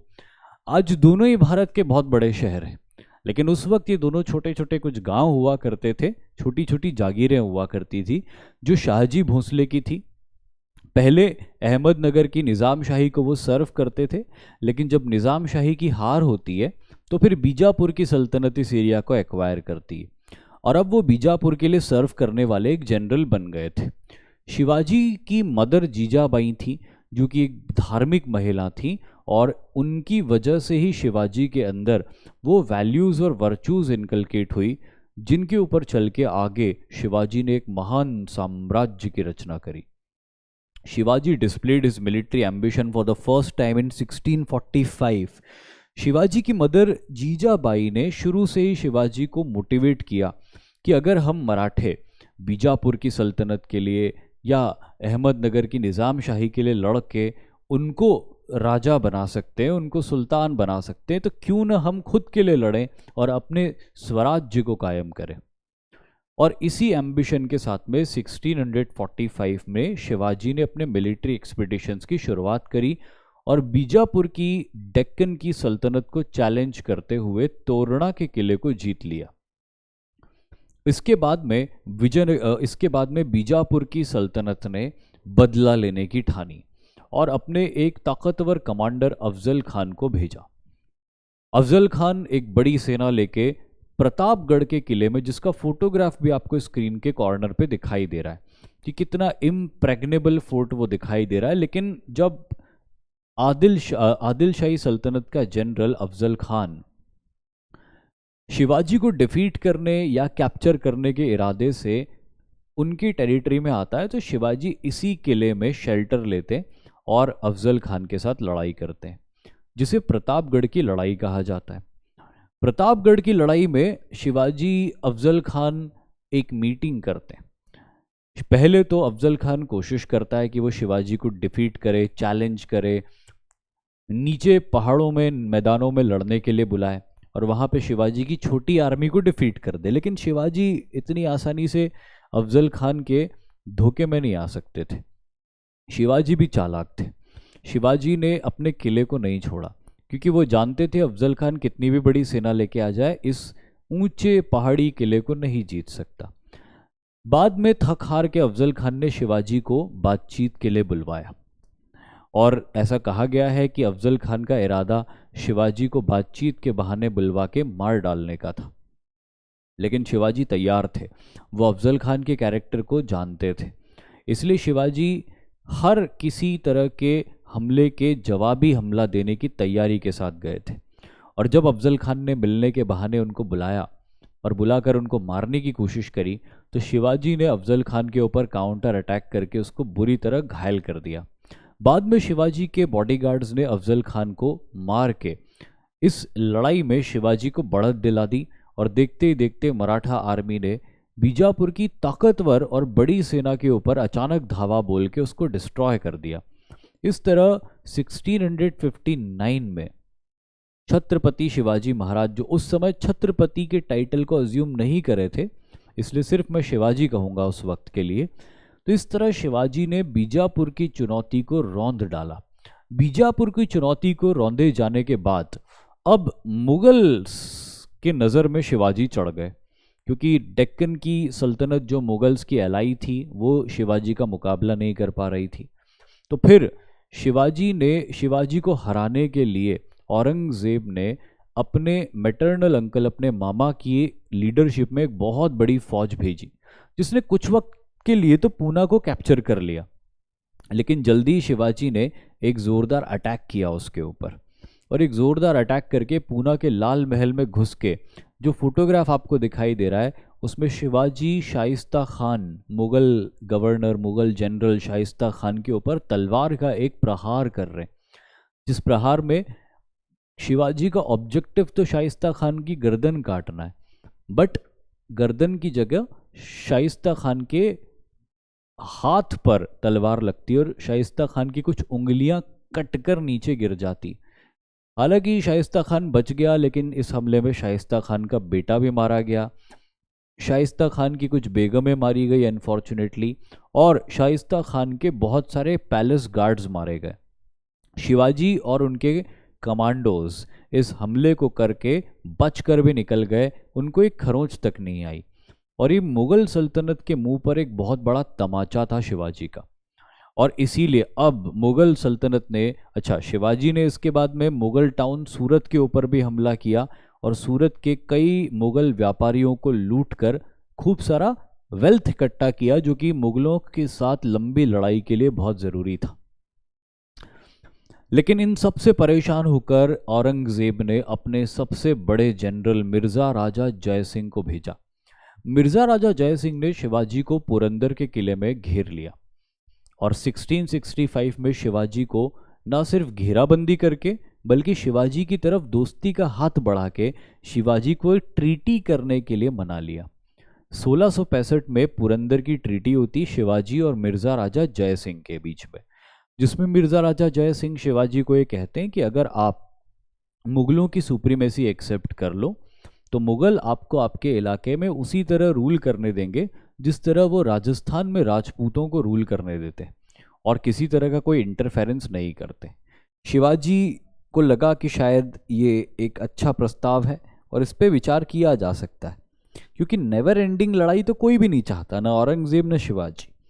तो एक ऑप्टिमिज्म के साथ शिवाजी ने इस ट्रीटी को साइन किया, जिसके बाद शिवाजी आगरा भी गए, लेकिन वहाँ पे बात नहीं बनी। औरंगज़ेब ने जिस तरह का ट्रीटमेंट शिवाजी के साथ किया उससे शिवाजी को काफ़ी इंसल्टेड फील हुआ। शिवाजी का इरादा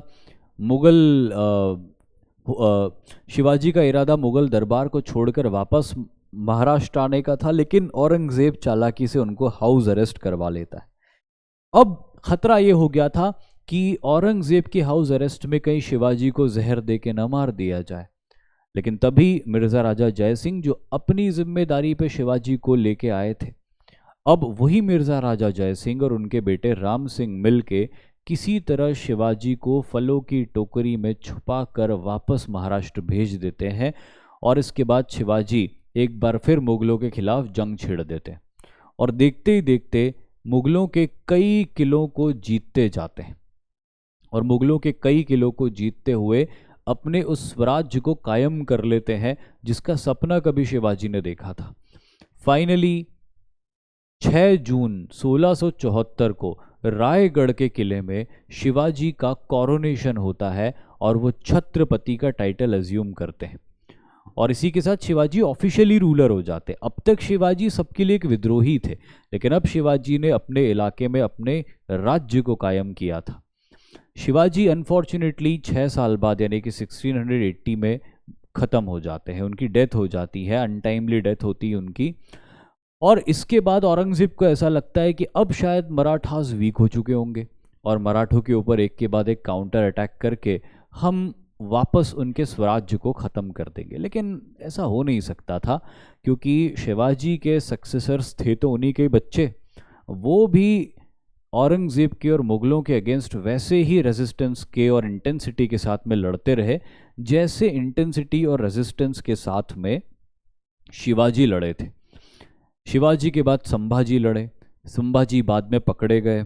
पकड़े जाने के बाद भी संभाजी के ऊपर बहुत टॉर्चर किया गया, समझौता करने के लिए दबाव बनाया गया, इस्लाम कबूल करने के लिए दबाव बनाया गया, लेकिन संभाजी ने सारे टॉर्चर को सहन किया और एंड में संभाजी को एग्जीक्यूट किया गया। लेकिन संभाजी की डेथ के बाद उनके कज़िन नहीं, उनके हाफ ब्रदर जो शिवाजी के ही पुत्र थे, राजा राम, उन्होंने रेजिस्टेंस आगे बढ़ाया। और राजा राम की भी जब डेथ हो गई तो उनकी विडो ताराबाई ने इस रेजिस्टेंस को आगे बढ़ाया। इस तरह मराठों का स्वराज कायम रहा। मराठों ने कभी भी मुगलों के सामने हथियार नहीं डाले, ना ही उनके साथ किसी तरह की कोई ट्रीटी करी। लेकिन इस सब के बीच में औरंगजेब को कुछ हाथ नहीं लगा, उसको हाथ लगी सिर्फ असफलता। और 1707 में औरंगजेब की डेथ होती है। औरंगजेब की डेथ के बाद मराठास एक बार फिर, औरंगजेब के जीते जी मराठों ने किला लड़ाना नहीं छोड़ा था, तो औरंगजेब की डेथ तो मराठों के लिए एक वरदान साबित हुई। और फिर राइज होता है पेशवाओं का, और देखते देखते पेशवाओं की लीडरशिप में मराठे एक एम्पायर कायम करने की तरफ आगे बढ़ जाते हैं। लेकिन इससे पहले कि पेशवाओं के बारे में हम बात करें, हम बात करेंगे शिवाजी के अष्टप्रधान के बारे में। शिवाजी ने अपने जीते जी एक ऐसा एडमिनिस्ट्रेटिव सिस्टम सेटअप किया था जिसको वो अष्टप्रधान कहते थे, जिसमें वो 8 तरह के मिनिस्टर्स होते थे जो अलग अलग ड्यूटीज़ करते थे और उन्हीं के साथ साथ पूरा मराठा साम्राज्य चलता था। इसमें सबसे पहला होता था जिसको कहते थे पेशवा, यानी कि ये हुआ करता था prime minister. He was the prime minister of Maratha kingdom. इन्हीं पेशवास की लीडरशिप में आगे चल के बड़े ज़बरदस्त डेवलपमेंट्स होते हैं और मराठों का एम्पायर बहुत दूर तक फैल जाता है। दूसरा इंपॉर्टेंट मिनिस्टर यहाँ था अमात्य या मजूमदार, जो कि इनका हुआ करता था फाइनेंस।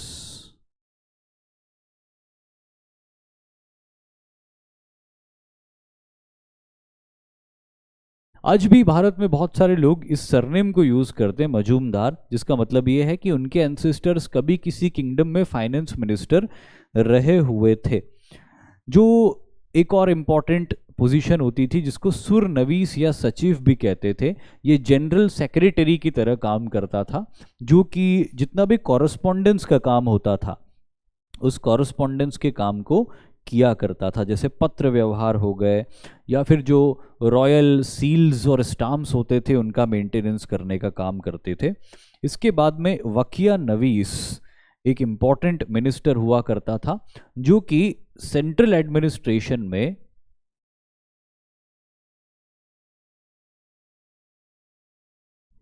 पूरी जिम्मेदारी के साथ में काम किया करता था। सेनापति होता था जिसको सूरनवीस कहा जाता था, सॉरी हाँ सर नौबत कहा जाता था, सूरनवीस नहीं कहा जाता था, सर नौबत कहा जाता था। तो ही वॉज कमांडर।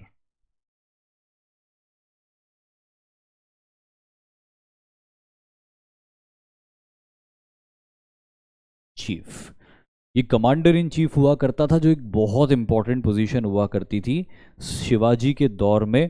फिर होता था सुमंत, या जिसको दाबीर भी कहते थे, ये भी एक बहुत इंपॉर्टेंट पोजीशन होती थी। ये पोजीशन होती थी फॉरेन मिनिस्टर की।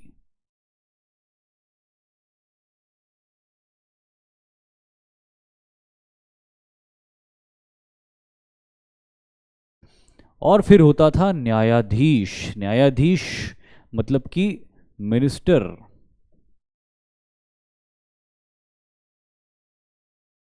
Of justice. ये चीफ जस्टिस की तरह भी होता था और मिनिस्टर ऑफ जस्टिस की तरह भी होता था। एंड फिर होता था पंडित राव, जिसको दानाध्यक्ष भी बोलते थे। He was the minister of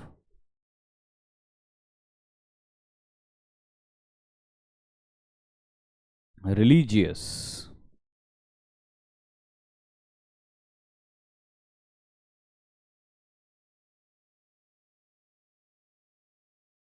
Peshwa और पंडित राव ये दोनों नेसेसरीली ब्राह्मण ही होते थे। बाकी जो पोजीशंस होती थी उस पर कोई किसी भी कास्ट का हो सकता था। लेकिन इन्हीं पेशवाओं की लीडरशिप में आगे चल के मराठा साम्राज्य बहुत आगे बढ़ता है। और इसकी शुरुआत होती है पेशवा बाजीराव से, जिन्हें बाजीराव फर्स्ट के नाम से भी जाना जाता है। Bajirao was born in Sinnar near Nashik into a Bhatt family. Chitpavan ब्राह्मण हुआ करते थे इनकी फैमिली, जो भट्ट सरनेम भी अपने साथ लगाते थे। पर वे बेसिकली कर्नाटक के चित्पावन ब्राह्मण हुआ करते थे, जो किसी ज़माने में मराठों की सर्विस में आ गए थे। और बालाजी विश्वनाथ ने शिवाजी के एक सक्सेसर शिवाजी के एक सक्सेसर शाहू जी को बहुत हेल्प किया था। शाहू जी को और उनकी मदर को रिलीज करवाने में औरंगजेब की मुगलों की कैप्टिविटी से, मुगलों की इम्प्रिजनमेंट से इनको रिलीज करवाने में बहुत इंपॉर्टेंट रोल प्ले किया था। और इसीलिए शाहू जी ने ये कहा था कि अब से सिर्फ बालाजी विश्वनाथ के चित्पावन ब्राह्मण वंश के लड़के ही पेशवा बनेंगे। और उसके बाद जितने भी पेशवा हुए वो सारे इसी लीनिएज के, इसी खानदान के होते हैं। तो बालाजी विश्वनाथ एक काफ़ी एफिशिएंट मिनिस्टर थे, काफ़ी एफिशिएंट प्राइम मिनिस्टर रहे। लेकिन उनका जो बड़ा बेटा था जिसका नाम था बाजीराव, ही वॉज आउटस्टैंडिंग। 20 साल की उम्र में बाजीराव पेशवा बनते, जबकि बहुत सारे ऐसे दरबारी थे जिनको ये बात पसंद नहीं थी कि वो पेशवा बने। बट फिर भी उनका विजन छत्रपति शाहू जी महाराज को बहुत अच्छा लगा। और क्या था उनका विजन? उनका विजन था, let us strike at the trunk of withering tree and the branches will fall of themselves. यानी कि कमजोर पेड़ के शाखाओं के ऊपर नहीं, कमजोर पेड़ के तने के ऊपर वार करो और उस पेड़ के साथ शाखाएं भी अपने आप गिर जाएगी। Listen to my council and I shall plant the Maratha flag on the walls of Attock. ये क्लेम था बाजीराव का। जब वो पेशवा बने थे तो उन्होंने कहा था कि मुगल साम्राज्य बहुत कमज़ोर हो चुका है। एक देखने में बहुत बड़ा पेड़ लगता है जिसकी बहुत बड़ी बड़ी और दूर तक फैली हुई शाखाएं हैं, लेकिन एक बार इसके तने पर ज़ोरदार वार किया जाएगा तो ये पेड़ भी गिर जाएगा और इसके साथ शाखाएं भी गिर जाएगी। अगर मेरी बात मानी गई तो एक दिन आएगा जब अटक के किले पर मैं मराठों का झंडा लहरा दूंगा। अटक आज के नॉर्थ पाकिस्तान में अफगानिस्तान और पाकिस्तान की बॉर्डर पर सिचुएटेड मुगल प्रोविंस का नॉर्थ वेस्टर्न मोस्ट पार्ट था। तो बाजीराव को विश्वास था कि अगर उनकी रणनीति से काम लिया गया तो वो दिन दूर नहीं जब मराठे उत्तर में आगे बढ़ते बढ़ते अफगानिस्तान और आज के पाकिस्तान की बॉर्डर तक पहुंच जाएंगे और वहां पे भी मराठों का झंडा लहरा देंगे। और ये हुआ भी। एक वक्त ऐसा आया था इस पूरे फेज में जब ये कहा जाता था कि मराठों का झंडा कटक से अटक तक लहराता है, और ये हुआ था। बंगाल के नवाब अलीवर्दी खान को हराकर मराठों ने कटक यानी उड़ीसा के इलाके छीन लिए थे और मराठा एम्पायर का हिस्सा बना दिया था उन्हें। और वहीं रघुनाथ राव नाम के एक कमांडर ने अटक में अफगानों को हरा के उनको खदेड़ दिया था और वहाँ पे भी मराठों का झंडा लहरा दिया था। तो उत्तर पश्चिम भारत में अटक और पूर्वी भारत में कटक के बीच का पूरा Bharat that was completely dominated politically and militarily by Marathas, especially in the first half of the 18th century. लेकिन बाजीराव पेशवा जो है he was one of the finest cavalry general India had ever produced. Bajirao Peshwa सिर्फ बातें ही नहीं करते थे, उनको तलवार चलाना भी बहुत अच्छे से आती थी। And he was a fantastic cavalry general. अपनी लाइट कैवलरी यूनिट्स को लेकर वो दुश्मन के ऊपर इतनी तेज़ी से सरप्राइज अटैक्स करते थे कि दुश्मन को काउंटर अटैक या तैयारी करने का भी मौका नहीं देते थे। इसी रणनीति के तहत पेशवा बाजीराव ने एक के बाद एक कई लड़ाइयाँ जीती। वैसे तो पेशवा बाजीराव ने 41 या 42 लड़ाइयाँ लड़ी भारत में और एक भी लड़ाई वो हारे नहीं, लेकिन ये कुछ इंपॉर्टेंट बैटल्स यहाँ पे लिखे हुए हैं जिन बैटल्स ने मराठास को एक इंडिपेंडेंट किंगडम से एक एम्पायर में तब्दील किया और अपने सारे मेजर ओपोनेंट्स को डिफीट किया। जैसे बैटल ऑफ पलखेड़, सबसे पहली बार यहाँ पे मराठों ने एक बड़ी ताकत को डिफीट किया पलखेड़ में। हैदराबाद के निज़ाम को एक पहाड़ी इलाके में घेर लिया और ऐसे मौसम में घेरा जबकि पानी की एक बूंद अवेलेबल नहीं थी वहाँ पे। प्यासी मरती हुई हैदराबाद के निज़ाम की सेना को पेशवा बाजीराव के सामने घुटने टेकने पड़े और ट्रीटी करनी पड़ी। Conquest of Malwa and Gujarat from 1723 to 1731। Peshwa Bajirao शुरू से डिटरमिन्ड थे कि मराठा टेरिटरी को उत्तर की तरफ आगे बढ़ाना है और इसलिए उन्होंने मालवा और गुजरात में 1723 से लेकर 1731 तक कई लड़ाइयाँ लड़ी। हर लड़ाई में उन्होंने मुगल कमांडर्स को और गवर्नर्स को हराया और इस तरह आज के पश्चिमी मध्य प्रदेश से लेके गुजरात के दक्षिणी इलाकों तक मराठा एम्पायर को फैला दिया। बैटल ऑफ, इसके बाद आती है बात battle safeguarding of Bundelkhand in 1728 from Mohammad Khan Bangash. Bundelkhand के महाराजा छत्रसाल थे जिन्होंने शिवाजी की तरह ही औरंगजेब के खिलाफ बगावत करके एक इंडिपेंडेंट किंगडम कायम कर लिया था। लेकिन अब 1728 में मुगल कमांडर मोहम्मद खान बंगश ने एक बहुत बड़ा हमला करते हुए बुंदेलखंड की घेराबंदी कर दी और इस घेराबंदी से निकल पाने में जब महाराजा छत्रसाल असमर्थ प्रतीत हुए तो उन्होंने मदद मांगी मालवा में मौजूद बाजीराव पेशवा से, जो कि उस समय मध्य प्रदेश के पश्चिमी हिस्से को मालवा कहते। बाजीराव पेशवा विक्ट्रीज करते करते मालवा में कंसोलिडेट कर चुके थे। तो बाजीराव मदद करने जाते हैं महाराजा छत्रसाल की और मोहम्मद खान बंगश को बुरी तरह डिफीट करते हैं और मोहम्मद खान बंगश को उल्टे पैर लौट जाने के लिए मजबूर कर देते हैं और इसी के साथ में बुंदेलखंड का एक हिस्सा और अपनी एक बेटी, ये दोनों ही बाजीराव को मिलती है महाराजा छत्रसाल की तरफ से। वो बेटी जिससे शादी होती बाजीराव की, उन्हें मस्तानी कहा जाता है और कम से कम 3 बड़ी जागीरें बुंदेलखंड की मराठों को मिल जाती। तो इस तरह मराठों का फैलाव बुंदेलखंड तक के इलाकों में हो जाता है। सक्सेस अगेंस्ट द सिद्दीज ऑफ जंजीरा। जंजीरा पश्चिमी महाराष्ट्र के तटवर्ती इलाके पे मौजूद एक टापू था, बड़ा मजबूत टापू था जहाँ पे सिद्दी रूलर्स रूल किया करते थे। सिद्दी रूलर्स कौन हुआ करते थे? बहुत सारे डेक्कनी सुल्तान अपनी सर्विस में अफ्रीका से स्लेव्स लाके रखते थे। इन अफ्रीकन स्लेव्स को सिद्दी कहा जाता था। तो इन सिद्दियों ने महाराष्ट्र के तटवर्ती इलाके में काफ़ी मजबूत प्रभाव बना लिया था अपना। लेकिन जंजीरा के उन सिद्दियों को भी बाजीराव पेशवा के छोटे भाई चीमाजी अप्पा ने कई हमलों में डिफीट करके जीत लिया और सिद्दी के जंजीरा को अपने कंट्रोल में लेके आए। इसके बाद एक सपना था बाजीराव पेशवा का कि वो दिल्ली पे हमला करे और बैटल ऑफ दिल्ली 1736 में यही होता है। मराठा फोर्स बड़ी तेज़ी से आगे बढ़ती है और मराठा फोर्स 2 पार्ट में डिवाइड होकर एक पार्ट दोआब के इलाके में चला जाता, अवध के इलाके में हमला करने के लिए। तो मुगलों को लगता है कि मराठों ने अवध को लूटने के लिए एक बड़ा हमला कर दिया। और इसलिए मुगल्स बड़ी फौज अवध की तरफ भेज देते हैं। दूसरी फौज जो इसी मोमेंट का इंतजार कर रही थी अचानक तेज हमला कर देती है दिल्ली और आगरा की तरफ, और वो भी एक ऐसे रास्ते से जिससे कभी किसी ने कोई सोचा ही नहीं था, यानी कि मेवात के रास्ते से वो हमला करते हैं। क्योंकि दिल्ली पे जाने का एक जो प्रचलित रूट था वो तो आगरा से होकर जाता था, लेकिन बाजीराव पेशवा आगरा को अवॉइड करते हुए उसके पश्चिम के हिस्सों से आगे बढ़ के सीधे दिल्ली पे हमला कर देते हैं। मुगल बादशाह को डिफीट करते हैं, दिल्ली में कुछ दिन रुकते हैं, दिल्ली को लूटते हैं और दिल्ली को लूट कर वापस आ जाते हैं। इस हमले के साथ में मराठों ने ऐसा तो नहीं किया था कि दिल्ली को कंट्रोल में कर लिया था, लेकिन उन्होंने ये दिखा दिया था कि what Marathas are capable of, कि वो मुगलों के राजधानी में घुस के मुगलों को डिफीट कर सकते हैं।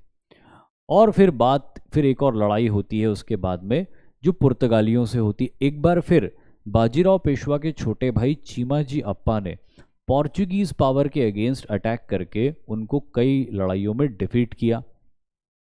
और फिर last but not the least battle of Bhopal, जब एक बार मराठा फौज उत्तर में मौजूद थी, यानी कि प्रेजेंट डे मध्य प्रदेश में मौजूद थी, तो उनको हराने के लिए मुगल बादशाह ने, जो मोहम्मद शाह रंगीला था उस समय, हैदराबाद के निज़ाम की मदद ली।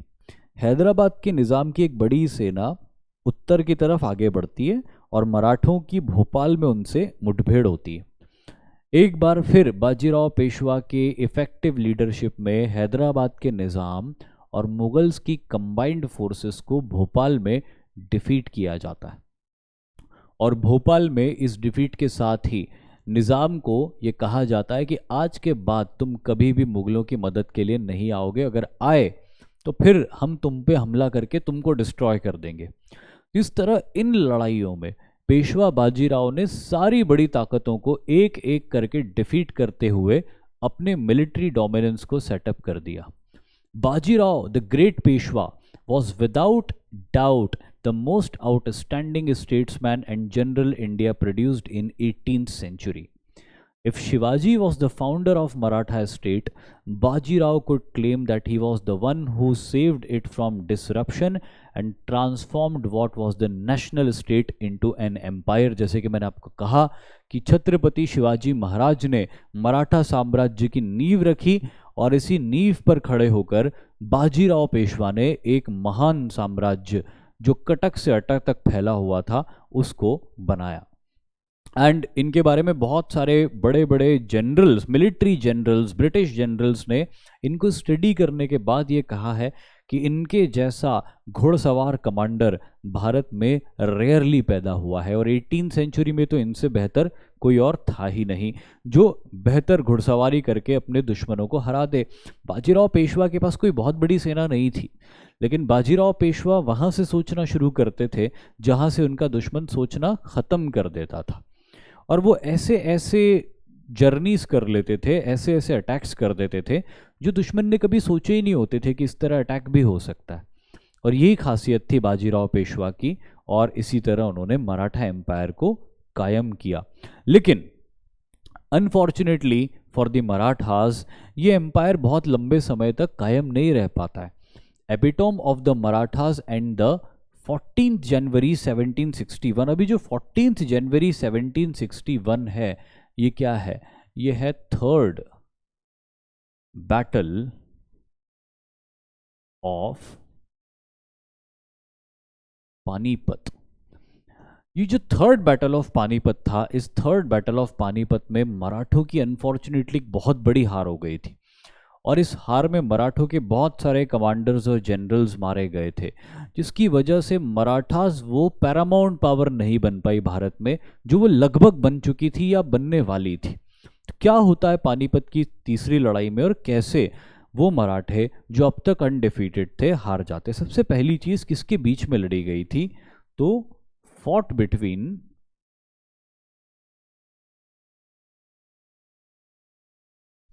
Afghan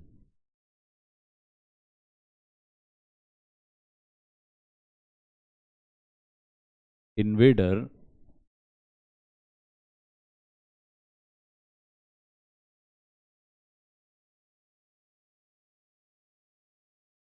Ahmad Shah Abdali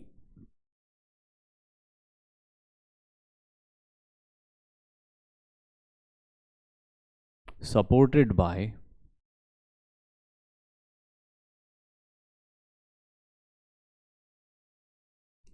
Najib Khan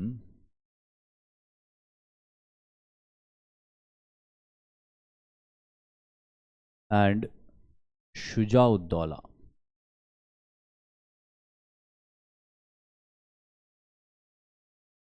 Fought between Afghan invader Ahmad Shah Abdali, supported by Najib Khan and Shujauddaulah, and against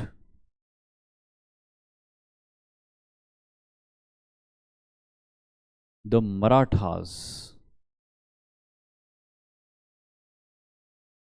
led by Sadashiv Rao.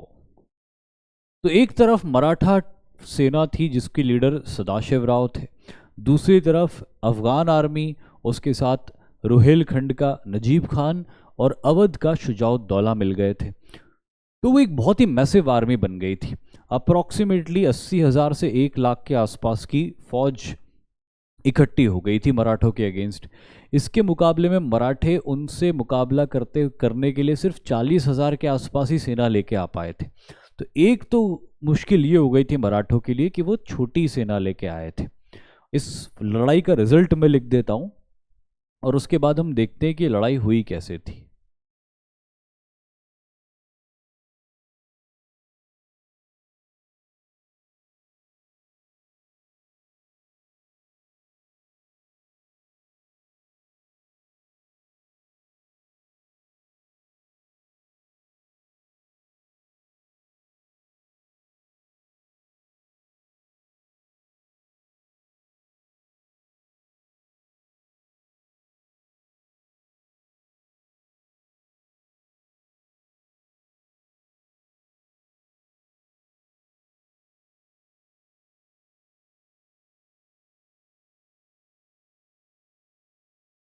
उत्तर भारत में मराठों की शक्ति क्षीण हो गई, एकदम कमजोर पड़ गई।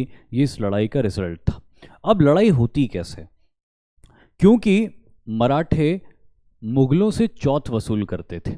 जब बाजीराव पेशवा और बाजीराव पेशवा के बाद उनके सक्सेसर बालाजी बाजीराव ने मुगलों को पूरी तरह डोमिनेट कर दिया, तो मुगलों ने उनसे कहा कि भाई आप चाहते क्या हो? तो मराठों ने कहा कि भाई हमको मुगल थ्रोन नहीं चाहिए, हम ये चाहते हैं कि भाई जितने भी मुगल प्रोविंसेस हैं वो सब हमको चौथ दे, यानी कि 1/4 ऑफ द टैक्स, जो भी मुगलों को टैक्स जाता है उन प्रोविंसेस से, उसका 1/4 हिस्सा हमको देते रहे। लेकिन इसके बदले में मराठों को भी एक वादा करना पड़ा कि अगर मुगलों के ऊपर कोई हमला होगा, विदेशी हमला, तो उसमें मुगलों को प्रोटेक्ट करने के लिए मराठे आगे आएंगे। 1739 एडी में नादिर शाह दुर्रानी ने मुगलों के ऊपर एक हमला किया था, बट उस समय इस तरह का कोई करार मुगलों और मराठों के बीच में नहीं था। तो नादिर शाह दुर्रानी ने बहुत बुरी तरह से दिल्ली को लूटा और मुगलों को कमज़ोर भी किया था। लेकिन उसके बाद अहमद शाह अब्दाली ने जब हमला किया, तब तक मुगलों और मराठों के बीच में करार हो चुका था कि अगर हम चौथ वसूली कर रहे हैं तो हम मुगलों को प्रोटेक्ट भी करेंगे किसी विदेशी हमले से। इसीलिए जब अहमद शाह अब्दाली दिल्ली को लूटने के लिए आता है, तो मराठों का भी ये फर्ज बनता है कि वो भी अब मुगलों को बचाने के लिए उत्तर में आगे बढ़ें। और जल्दीबाजी में मराठे बहुत बड़ा लश्कर या बहुत बड़ी आर्मी नहीं ले जा पाते, सिर्फ 40,000 की फौज उनको मिल पाती है, जिसके दम पर उनको जाके अब्दाली से मुकाबला करना था। फौज अब्दाली की भी लगभग 40,000 थी, लेकिन अब्दाली को मदद मिल गई नजीब खान से, जो कि आज के पश्चिमी उत्तर प्रदेश के रुहेलखंड का गवर्नर था, और उसको मदद मिल गई अवध के शुजाउद्दौला से, जिससे कि अहमद शाह अब्दाली की स्ट्रेंथ बहुत बढ़ गई। जब मराठे उत्तर में पहुंचे, नॉर्थ में पहुंचे, तो यहाँ पे आप देख सकते हो ये यमुना रिवर है। तब तक अब्दाली यमुना को पार करके जा चुका था रुहेलखंड, और रुहेलखंड में जाके नजीब खान की मेहमान नवाजी को एंजॉय कर रहा था। इसी बीच मराठों का दिल्ली में आना होता है। अब मराठे तय करते हैं कि अब्दाली आ तो गया, लेकिन हम उसके रिट्रीट के रास्ते को रोक देंगे और उसको हरा देंगे। लेकिन प्रॉब्लम ये थी कि यमुना नदी इतनी तेज़ बह रही थी उस वक्त कि उसको पार करके अब्दाली के ऊपर हमला करना बहुत मुश्किल था। इसलिए मराठों ने तय किया कि वो यमुना के पश्चिमी किनारे पे इंतज़ार करेंगे, यमुना के बहाव को कम होने देंगे, और फिर या तो अब्दाली पार करेगा और फिर उससे लड़ाई होगी, या हम यमुना को पार करेंगे और अब्दाली से लड़ाई करेंगे। अब इसी बीच मराठों को पता चलता है कि अब्दाली ने कुंजपुरा नाम की जगह पे अपना बहुत सारा सामान, ज्वेलरी, खाने पीने का सामान, सैनिक हथियार रखे हुए हैं, और अब्दाली यमुना के ईस्ट में था और बहाव इतना था यमुना का कि वो पार नहीं कर पा रहा था। तो मराठों ने इस मौके का फायदा उठाते हुए दिल्ली से नॉर्थवर्ड्स मार्च कर दिया, बहुत नॉर्थ में, और कुंजपुरा के किले को जीत लिया। कुंजपुरा के किले को जीत के मराठों को काफ़ी दौलत भी मिली, कई अफगान कमांडर और सोल्जर्स भी मारे गए, तो मराठों को एडवांटेज मिल गया लड़ाई में। लेकिन अब अब्दाली काफ़ी डेस्परेट हो गया, और अब्दाली जो था वो अब इंतज़ार करने लग गया कि जल्दी से जल्दी वो यमुना को पार करे और मराठों से लोहा ले। इस बीच मराठों को ऐसा लगा कि यमुना के बहाव अभी कई दिनों तक नहीं उतरने वाला है, और इसलिए मराठे रिलैक्स्ड हो गए, और रिलैक्स्ड होकर मराठों ने यहाँ पानीपत में अपना कैंप लगा लिया, और मराठों के साथ आई बहुत सारी रॉयल फैमिली की लेडीज़ और सिविलियंस तीर्थ यात्रा के लिए कुरुक्षेत्र की तरफ जाने लग गए। लेकिन तभी अब्दाली को इस सब के बारे में कुछ भी नहीं पता था, लेकिन फिर भी डेस्पिरेशन में अब्दाली ने उसी वक्त बागपत के पास से इस नदी को पार कर लिया, और ये बिल्कुल मराठों और दिल्ली के बीच में आके पोजीशनड हो गया। अब यहाँ पे मराठास को बहुत बड़ा नुकसान उठाना पड़ा, क्योंकि मराठास के जितने भी सप्लाईज आते थे सब दिल्ली से आते थे, या बुंदेलखंड से आते थे, तो बुंदेलखंड से भी आते थे तो दिल्ली होके ही आते थे। अब्दाली के अचानक नदी पार करने की वजह से मराठों के सप्लाई लाइंस पूरी तरह कट ऑफ हो गए, और अब्दाली को भी ये बात समझ में आ गई कि मैंने मराठों के सप्लाई लाइंस को कट ऑफ कर दिया। अब्दाली को अवध से और रुहेलखंड से लगातार सप्लाईज मिल रहे थे, मराठों के सप्लाई लाइंस को अब्दाली ने पूरी तरह कट ऑफ कर दिया था। अब ये खेल जो था इंतज़ार का हो गया कि पहले कौन पलक झपकता है। अब्दाली जानता था कि मैं तो 1 साल रुक सकता हूँ यहाँ पे, लेकिन मराठे कुछ महीने भी नहीं रुक पाएंगे, क्योंकि उनके पास कोई सप्लाईज ही नहीं है, और जो लोग मौजूद हैं वहाँ पे वो धीरे धीरे वहाँ पे उनके पास जो लॉजिस्टिक्स है उसको कंज्यूम करके ख़त्म करते रहेंगे, और इसीलिए लॉजिस्टिक्स की लड़ाई बन गई। कई मिलिट्री हिस्टोरियंस इसको बैटल ऑफ लॉजिस्टिक्स भी कहते हैं। तो मराठों के और दिल्ली के बीच में अफगानों ने आके एक ऐसा पड़ाव डाल दिया जिससे कि दिल्ली से पानीपत की जाने वाले सारे रास्ते उन्होंने ब्लॉक कर दिए, सारे सप्लाईज ब्लॉक कर दिए। धीरे धीरे मराठा आर्मी और उनके साथ आए बहुत सारे सिविलियंस स्टार्व करने लग गए, भूखों मरने की उनकी नौबत आ गई। और तब मराठा कमांडर सदाशिवराव भाऊ ने तय किया कि अब लड़ाई करनी पड़ेगी और हमला करना पड़ेगा अफगानों के ऊपर। अफगानों के मोर्चे को तोड़कर वापस दिल्ली की तरफ हमको आगे बढ़ना होगा, ताकि हमको सप्लाईज मिल सके और इस लड़ाई को हम और आगे लंबा जारी रख सकें। और फिर इसी के साथ शुरू होती है वो लड़ाई जिसको कहा जाता है पानीपत की तीसरी लड़ाई। कुछ इस तरह के फॉर्मेशन पानीपत की तीसरी लड़ाई में बने थे। सदाशिवराव भाऊ का प्लान ये था कि इब्राहिम खान गारदी, जिनके पास बहुत अच्छी तोपें थी, ये इब्राहिम खान गारदी जो कमांड कर रहे थे आर्टिलरी,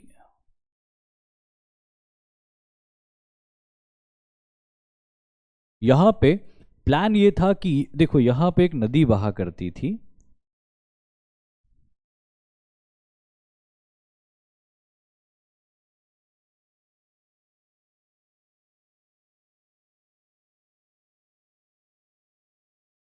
और ये नदी कौन सी थी? ये नदी थी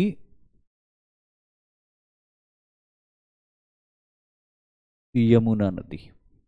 मराठों का प्लान ये था कि वो हमला करेंगे अफगानों के राइट फ्लैंक के ऊपर और ज़ोरदार हमला करके इसको तोड़ देंगे, और इसको तोड़ के ये पूरी आर्मी इस गैप, इस क्रिएटेड गैप से आगे बढ़ के दक्षिण की तरफ निकल जाएगी, जहाँ पे उनके सप्लाई लाइंस एक बार फिर ओपन हो जाएंगे और फिर वो बड़ी लड़ाई अब्दाली से डिसाइसिवली लड़ सकते। तो प्लान ये था कि अब्दाली के राइट विंग को तोड़ दिया जाए, और ये काम करेगा इब्राहिम खान गारदी, जो मराठों का तोपची और कमांडर भी था। सेंटर में सदाशिवराव भाऊ ने अपने आप को प्लेस किया था और इधर फार राइट में मराठों के सिंधियाओं और होलकरों के ट्रूप्स थे। अगर अफगानों की बात की जाए तो सेंटर में शाह वली खान था और उसके पीछे एक कैंप लगा के अब्दाली ने अपने आप को सेफ गार्ड किया था। अब्दाली नहीं चाहता था कि इस लड़ाई में वो मारा जाए, इसलिए अब्दाली ने अपने आप को इस लड़ाई में पीछे रखा हुआ था। और इसके साथ ये लड़ाई शुरू होती है। लड़ाई की शुरुआत में इब्राहिम खान गारदी की जोरदार गोलाबारी के चलते इस अफगान राइट फ्लैंक को बहुत नुकसान पहुंचता है। लेकिन इससे पहले कि राइट फ्लैंक इतनी बुरी तरह टूटता कि मराठे यहाँ से गैप क्रिएट करके आगे निकल जाते, अब्दाली के पास कुछ रिजर्व थे। वो रिजर्व उसने वापस यहाँ भेज दिए और वापस यहाँ पे रिजर्व भेज के इसको टूटने से बचा लिया। तो मराठों के लिए ये जो एक रास्ता था वो रास्ता बंद हो गया, खुल के भी बंद हो गया। सिमिलरली यहाँ पे इस पोजीशन पे इब्राहिम खान के ठीक राइट में कुछ मराठा घुड़सवार दस्ते थे जिनका एक ही काम था, और वो ये काम था कि वो इब्राहिम खान गारदी को प्रोटेक्ट करें। कि इब्राहिम खान गारदी तोपची है, लेकिन अगर उसके ऊपर हमला हो गया तो उसके लिए लड़ना बहुत मुश्किल होगा। तो ये मराठा घुड़सवार थे विट्ठल शिवदेव और दामाजी गायकवाड़ की लीडरशिप में, जिनका काम था कि वो इसको प्रोटेक्ट करके रखे। बट अनफॉर्चुनेटली ऐसा उन्होंने किया नहीं।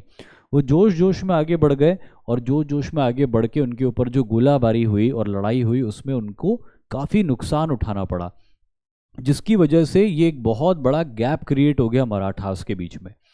इसके दो नुकसान हुए। पहला नुकसान ये हुआ कि सदाशिवराव भाऊ और इब्राहिम खान गारदी के बीच में ये वाले ट्रूप्स कम्युनिकेशन का काम कर रहे थे, वो कम्युनिकेशन डिसरप्ट हो गया। दूसरा, इस गैप का फ़ायदा उठा के अफगानों ने आगे बढ़ के ये गैप कैप्चर कर लिया और इब्राहिम खान गारदी के ऊपर उसके राइट फ्लैंक से हमले भी करने शुरू कर दिए, जिससे इब्राहिम खान गारदी जो बहुत क्रूशल था इस राइट फ्लैंक को तोड़ने के रोल में, वो खुद वल्नरेबल हो गया। जब ऐसा हुआ तो सदाशिवराव भाऊ ने सेंटर पे अटैक किया। अब प्लान ये था कि अफगानों के केंद्र को, उनके सेंटर को तोड़कर आगे निकला जाए। और सबसे घमासान लड़ाई यहीं पे होती है जब सदाशिवराव भाऊ के लीडरशिप में उनके हुजूरात दस्ते हमला करते हैं अफगान सेंटर में शाह वली खान के ऊपर। बहुत घमासान यहाँ पे लड़ाई होती है। और एक पॉइंट ऐसा आता है जब सदाशिवराव भाऊ के मराठा ट्रूप्स ऑलमोस्ट शाह वली खान के इस सेंटर को तोड़कर ही रख देते, लेकिन उनको कुछ सपोर्ट की ज़रूरत थी। सपोर्ट उनको मिल सकता था सिंधियाओं से, होलकरों से, या फिर यहाँ पे मौजूद दूसरे ट्रूप्स से। लेकिन यहाँ पे नजीब खान ने एक बहुत इंपॉर्टेंट काम किया।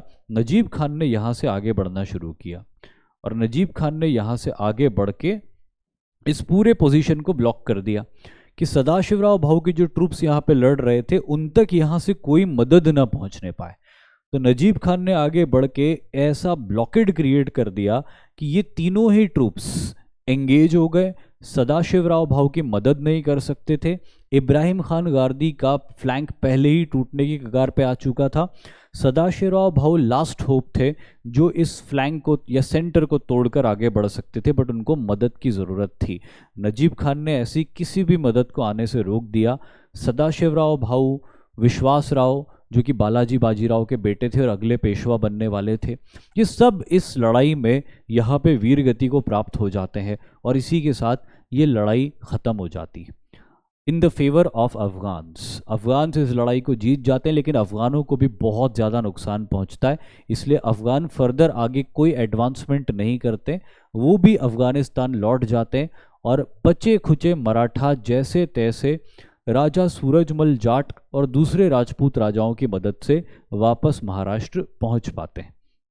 तो ये डिजास्टर पानीपत के अंदर होता है जिसमें मराठों की हार होती है और इसी के साथ उत्तर भारत में वो एक पैरामाउंट पावर, या पूरे भारत में वो एक पैरामाउंट पावर नहीं बन पाते हैं।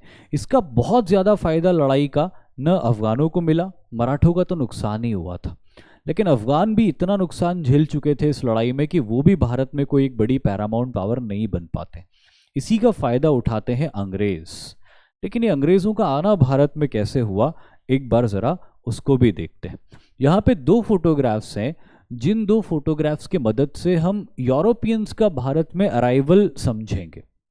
देखिए, सबसे पहली चीज़ तो जो पहला फोटोग्राफ है आपको उसमें कुछ चिमनियाँ दिखाई दे रही जिसमें से धुआं निकल रहा है। ये फोटोग्राफ रिप्रेजेंट कर रहा है इंडस्ट्रियलाइजेशन को।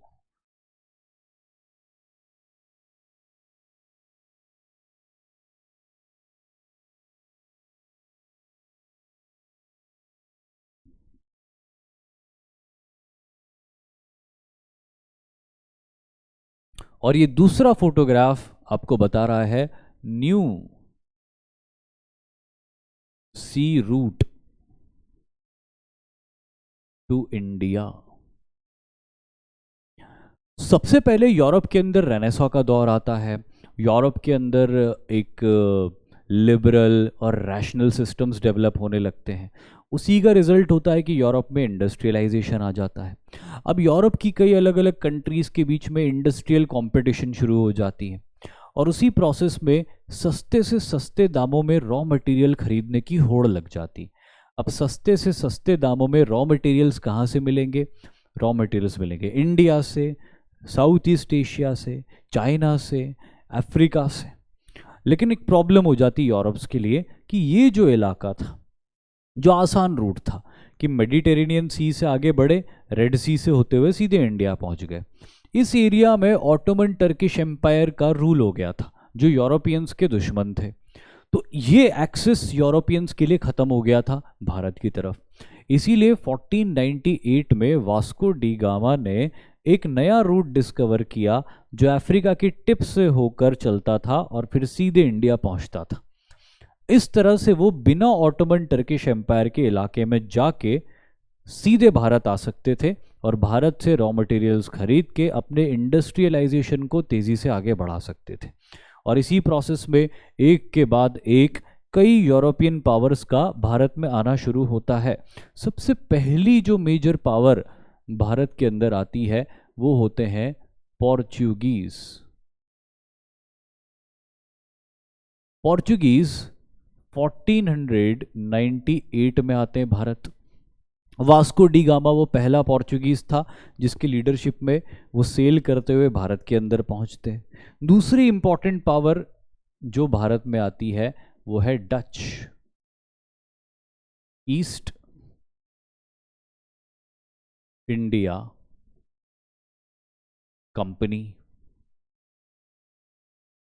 जो 1602 में भारत में आती है और अपनी कुछ फैक्ट्री सेटअप करती है तमिलनाडु में। तीसरी इंपॉर्टेंट पावर जो भारत में आती है, जो एक्चुअली भारत को डोमिनेट करती है भारत में, वो है ब्रिटिश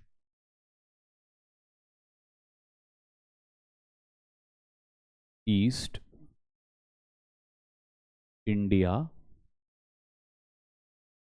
कंपनी, जो 1608 में पहली बार भारत आते हैं। वैसे तो ब्रिटिश ईस्ट इंडिया कंपनी 1600 में बन चुकी थी, जिसके बारे में आने वाले चैप्टर्स में हम बात करेंगे भी डिटेल में, लेकिन भारत में उनका आना 1608 में होता है ऑफिशियली। चौथी पावर जो भारत में आती है वो आती है डैनिश, जो भारत में आते हैं 1616 में। ये जो डैनिश होते हैं, ये लोग कौन होते हैं? Danish Denmark. और जब हम डच की बात करते हैं तो डच कौन होते हैं? डच होते हैं नेदरलैंड। और पांचवी पावर जो भारत में आती है वो आती है फ्रेंच ईस्ट इंडिया कंपनी।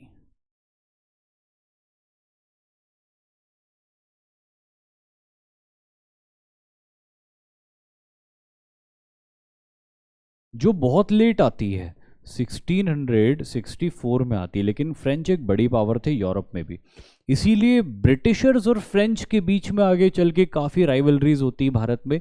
दोनों ही अपनी ट्रेड मोनोपोली भारत में क्रिएट करना चाहते थे, और इसी प्रोसेस में दोनों के बीच में काफ़ी कॉन्फ्लिक्ट्स होते हैं, जिसको आगे के चैप्टर्स में हम डिस्कस करेंगे। आज के लिए इतना ही करेंगे। Thank you very much and जय हिंद।